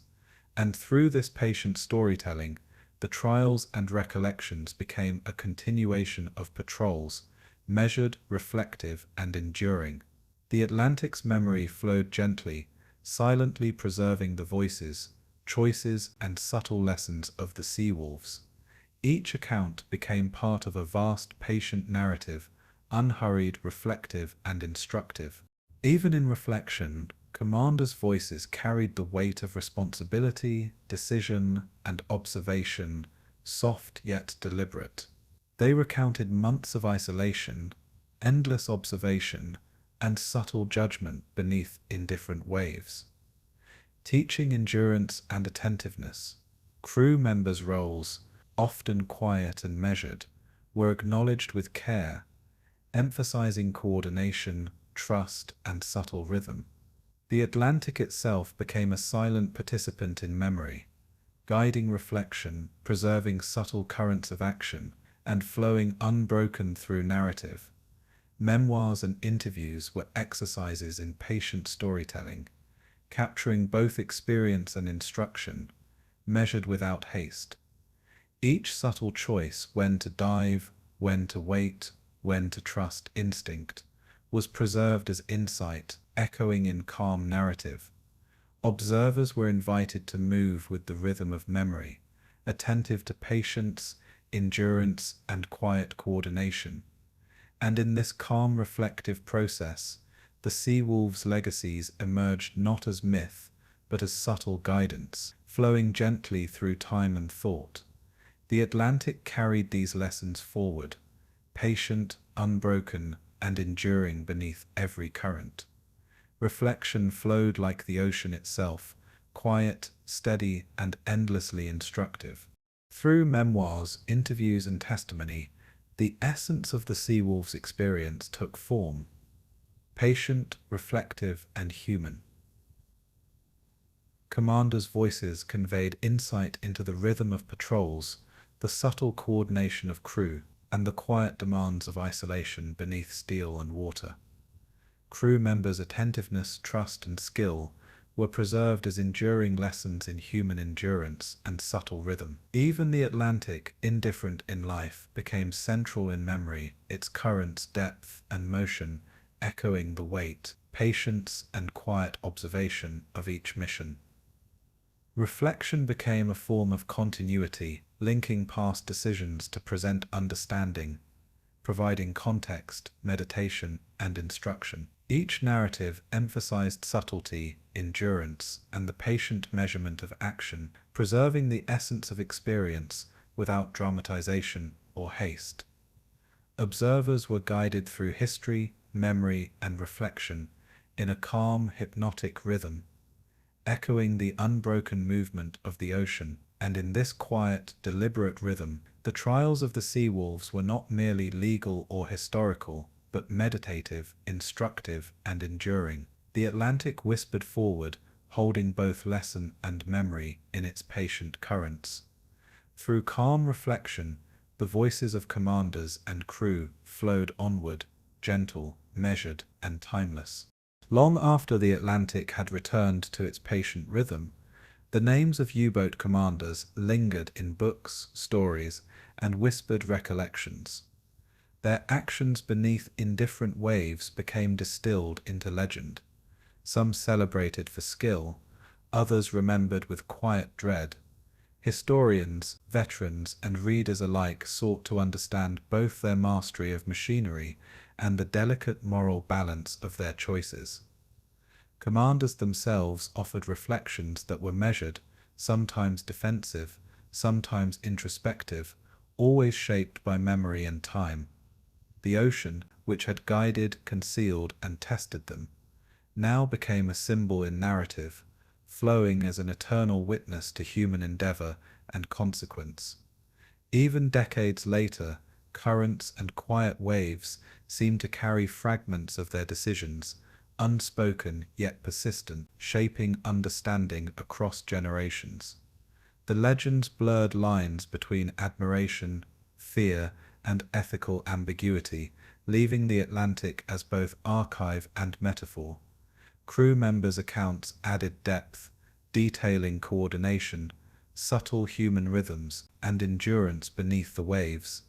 Each story carried echoes of skill, patience, and reflection, quietly instructive and haunting in its subtlety. And through this mosaic, the commander's legacy remained both alive and unresolved, flowing like the ocean itself. Writers and historians examined the strategies, the coordination of wolf packs, and the careful execution of patrols, portraying mastery and ingenuity beneath isolation. Yet alongside technical praise came moral reflection, questions about choices and consequences, and the delicate weight of responsibility carried silently for years. The Atlantic's patient presence was often evoked, its depth and currents reflecting both human skill and human fallibility. Each account offered subtle detail, the rhythm of life beneath steel, the gentle vibration of engines, the attentiveness of crew, and the quiet patience required for enduring tension. Readers were drawn into a calm yet reflective meditation on history, caught between admiration for expertise and acknowledgement of consequence. Even myths and storytelling reflected this balance, preserving the nuance of individual action without exaggeration or haste. Commanders' names became symbols, sometimes revered, sometimes feared, but always remembered within the context of vast, indifferent oceans. Memory and legend intertwined, forming a layered, gentle narrative that flowed like tides, patient and instructive. And in this echo, human skill, endurance, and subtle judgment persisted quietly, lingering in thought as if in water. The Atlantic carried forward both story and reflection, patient, unhurried, and unbroken. Some narratives focused on moments of ingenuity, patience, and coordination, emphasizing the subtle mastery required beneath steel and pressure. Commanders who navigated currents, tides, and unseen obstacles were celebrated for skill, foresight, and discipline, their quiet decision-making preserved in memoir and record. Crew members' attentiveness, discipline, and subtle communication were acknowledged as integral, creating a rhythm beneath the waves that was both precise and enduring. Even in recounting adversity, authors and witnesses emphasized reflection, observation, and careful endurance, rather than dramatized peril. The Atlantic, vast and patient, became both metaphor and backdrop, its flowing rhythm mirroring the continuity and subtlety of human action. Observers, guided by these narratives, were invited to reflect on both skill and consequence, balancing admiration with consideration. Stories of vanished vessels and quiet heroism blended into legend, shaping understanding with soft echoes rather than loud declaration. Each account became a meditation in patience, reflection, and subtle moral resonance, quietly flowing like the ocean itself. And in this layering of memory, expertise, and reflection, Commanders' legacies were preserved in subtle, unhurried currents. The Atlantic whispered forward, holding history, story, and reflection in patient continuity. Other recollections explored uncertainty, risk, and the moral shadows of command, giving nuance to the legends that circulated. Commanders' decisions, once urgent and operational, now gained reflective weight in memoirs, interviews, and historical studies. Crew members' roles, often quiet and precise, were recognized as essential, their attentiveness forming the unbroken rhythm of action beneath the waves. The Atlantic remained a silent observer in memory, its patient currents carrying both skill and consequence across time. Even minor adjustments, depth, course, timing were remembered as deliberate acts of judgment and endurance. Authors wove together technical detail, human experience, and quiet reflection, forming narratives that were calm, instructive, and hypnotic. These stories honored precision and patience, while acknowledging moral ambiguity, allowing legends to retain both awe and ethical consideration.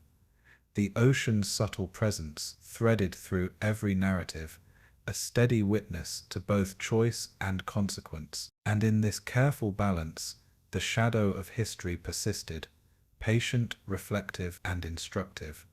Currents carried forward memory, reflection, and quiet contemplation alike. The mythos of the U-Boat Commander often highlighted daring and resilience, yet always shaded by ethical uncertainty. Their coordination of wolf packs, navigation of vast waters, and maintenance of morale under isolation became emblematic of discipline and endurance. Yet legend alone could not capture the quiet reflection, hesitation, or moral questioning inherent in command beneath indifferent waves. Crew recollections provided rhythm and depth, revealing moments of subtle human interaction, trust, and attentiveness that defined success and endurance. Even decades later, the Atlantic's rhythm seemed to echo in narratives, the gentle hum of engines, the soft vibration of machinery, the patient flow of water over hull. These stories, told and retold, invited meditation on skill, reflection, and consequence, a quiet rhythm as hypnotic as the ocean itself.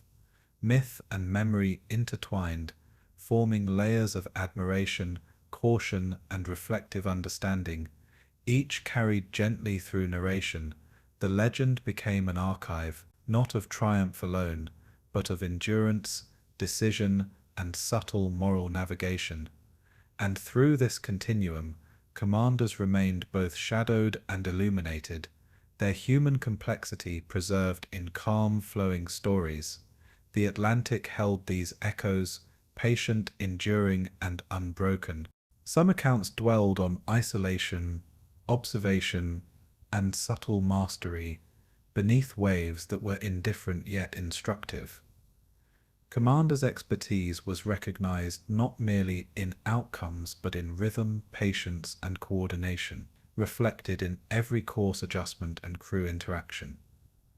Crew members' skill, attentiveness, and quiet influence shaped operations, forming a network of human rhythm beneath steel and water. Even recounting adversity or uncertainty became a lesson in calm endurance, reflection, and subtle judgment. The Atlantic, with its patient currents and depth, remained the quiet witness, preserving both memory and story. These narratives emphasized reflection over dramatization, meditation over urgency, allowing the listener to inhabit the calm, continuous flow of history.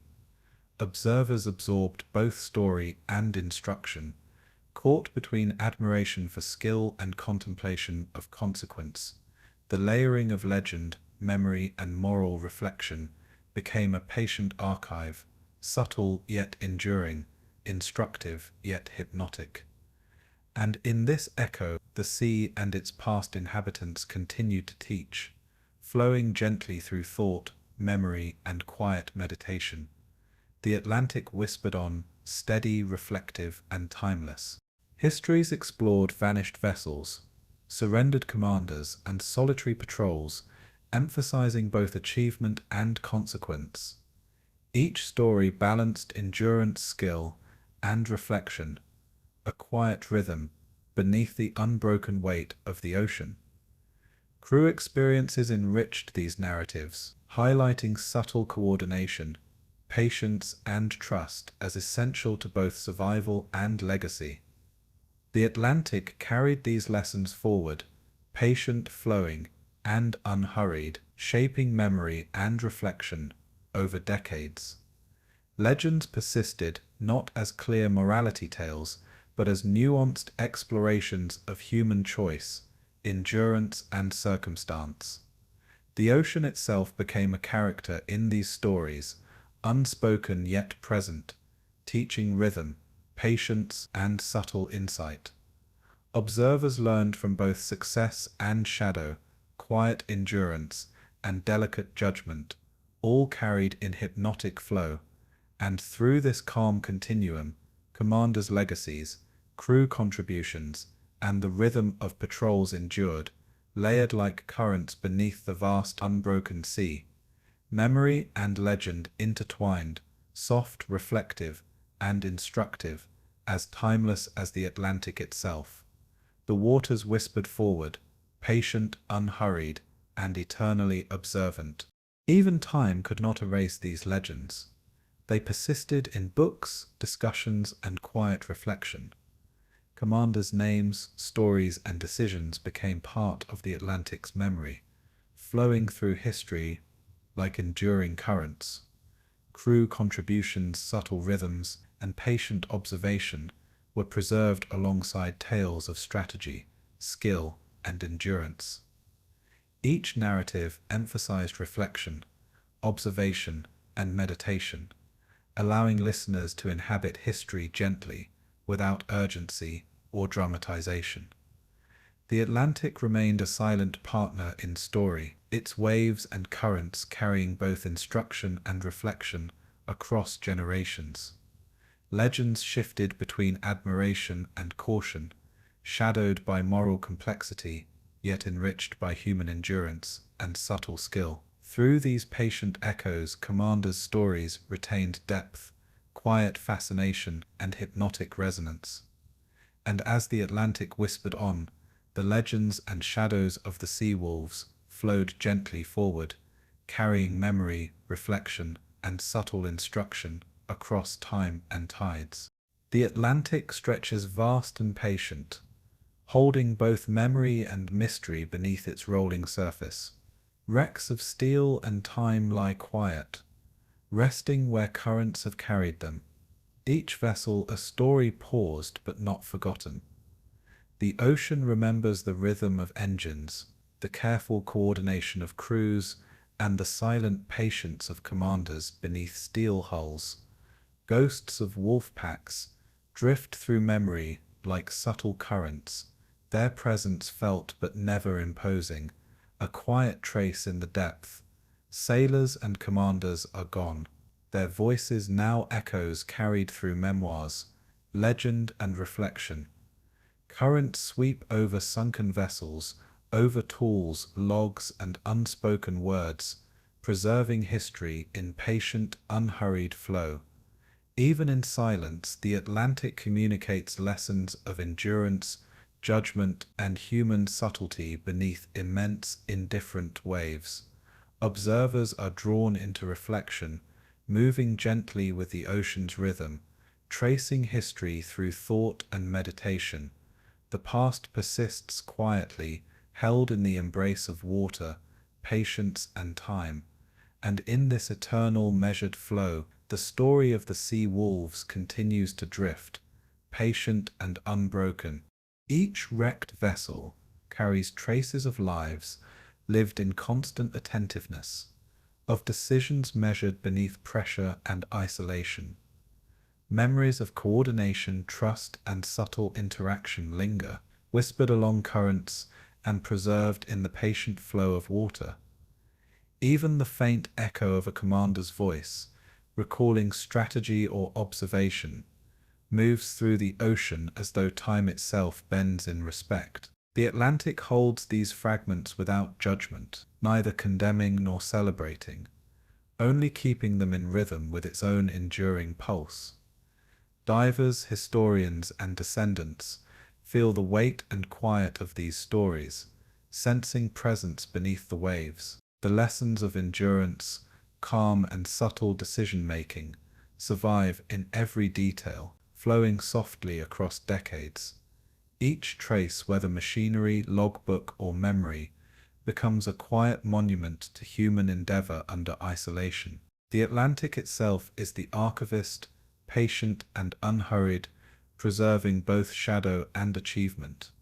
Observers follow these currents gently, learning reflection from the silent pulse of history.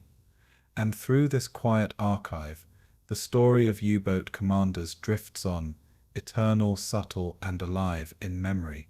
The Atlantic also holds silence, deep, constant, and instructive, between sunken hulls and forgotten patrol routes.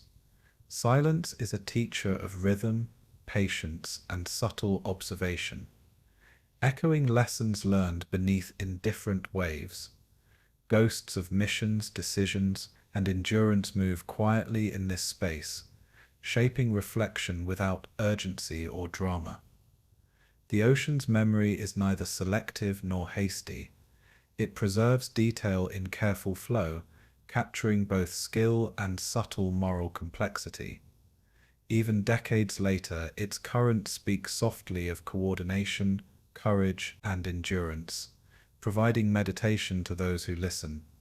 Ships may rot, steel may bend, and names may fade, but the rhythm of action and observation continues, flowing as quietly as the tide. Observers feel the subtle presence of history, sensing lessons in endurance, trust, and subtle human interplay beneath pressure. Each story, though paused in wreckage, continues in patient rhythm, echoing both accomplishment and reflection.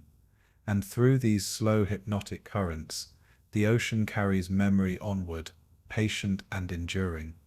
History drifts softly here in the unbroken, constant pulse of the Atlantic. The stories of commanders and crews are mirrored in currents, in the quiet hush between waves, in subtle shifting tides. Decision, patience, and endurance are encoded in these movements, legacies preserved in water as much as in ink. Each patrol's rhythm, each quiet observation beneath steel, continues to move with the ocean, a gentle echo of human presence. Crew members' attentiveness, discipline, and trust remain part of this memory, flowing invisibly yet persistently. Even vanished commanders leave traces in thought, legend, and meditation, their experiences embedded within patient waters. Reflection becomes a subtle, unhurried companion to memory, teaching endurance without rush, and contemplation without disturbance. Observers may pause to listen, to drift with the current of history, and feel the presence of decisions once lived and choices once made. The Atlantic, patient and constant, holds these echoes without interruption, preserving continuity, rhythm, and subtle instruction. Each wave moves forward with memory, carrying fragments of life, action, and human subtlety beneath indifferent surface. And in this flow the Atlantic whispers its quiet testament, timeless, reflective, and enduring. The ocean keeps secrets that cannot be spoken, preserving the nuance of moments and choices beneath its weightless depths. Logs, machinery, and subtle traces of human presence remain entwined with the motion of water, a silent testimony to endurance and reflection. Ghosts of coordination, vigilance, and subtle skill drift through currents, teaching meditation in patience and rhythm. Memory here is tactile and fluid, flowing across decades with quiet persistence, carrying lessons of subtle judgment and trust. Even as steel decays and missions fade into legend, the Atlantic retains the imprint of human thought and action, patient and unhurried. Observers may feel this subtle pulse in deep waters, in calm tides, and in the quiet absence of life, learning rhythm, endurance and reflection from the past. Each trace, though unseen, contributes to understanding, instruction, and contemplation, a flowing archive of skill and patience. And in this patient space, the story of the sea wolves remains alive, neither abrupt nor hurried, quietly instructive. Currents carry forward both memory and meditation, unbroken and constant beneath waves. The Atlantic remembers, patient, enduring, and reflective. Even in the soft hush of distant waves, the presence of history can be sensed, an unbroken thread linking past and present. Subtle details, machinery's hum, pressure changes, or faint echoes of coordinated movement remain encoded in currents. The Atlantic's memory is careful, patient, and impartial, holding both triumph and shadow without judgment. Observers and descendants are invited to drift alongside this memory, learning endurance, rhythm, and quiet reflection. Stories of endurance, careful skill, and subtle coordination continue to move in water, their presence gentle but persistent. Every patrol, every quiet decision beneath waves continues to shape understanding and meditation, preserved in oceanic memory. The silence itself is instructive, echoing lessons in patience, observation, and subtle human judgment. And as decades pass, the Atlantic holds all of this gently, teaching those who listen the calm rhythm of history. Memory flows on in currents, soft, enduring, and hypnotic. The ocean carries its quiet witness forward, steady and unbroken. The Atlantic preserves not only history, but also legend, carrying stories of skill, reflection, and subtle endurance through endless tides. Commanders, crew, and lost vessels exist together in memory, their stories interwoven like currents beneath the waves. Every fragment, every subtle echo of human presence continues to drift with patience and calm reflection. The ocean teaches rhythm, continuity, and meditation, its depth and motion providing perspective on endurance and subtle judgment. Even as names fade and steel corrodes, the pulse of decision, coordination, and attentiveness persists.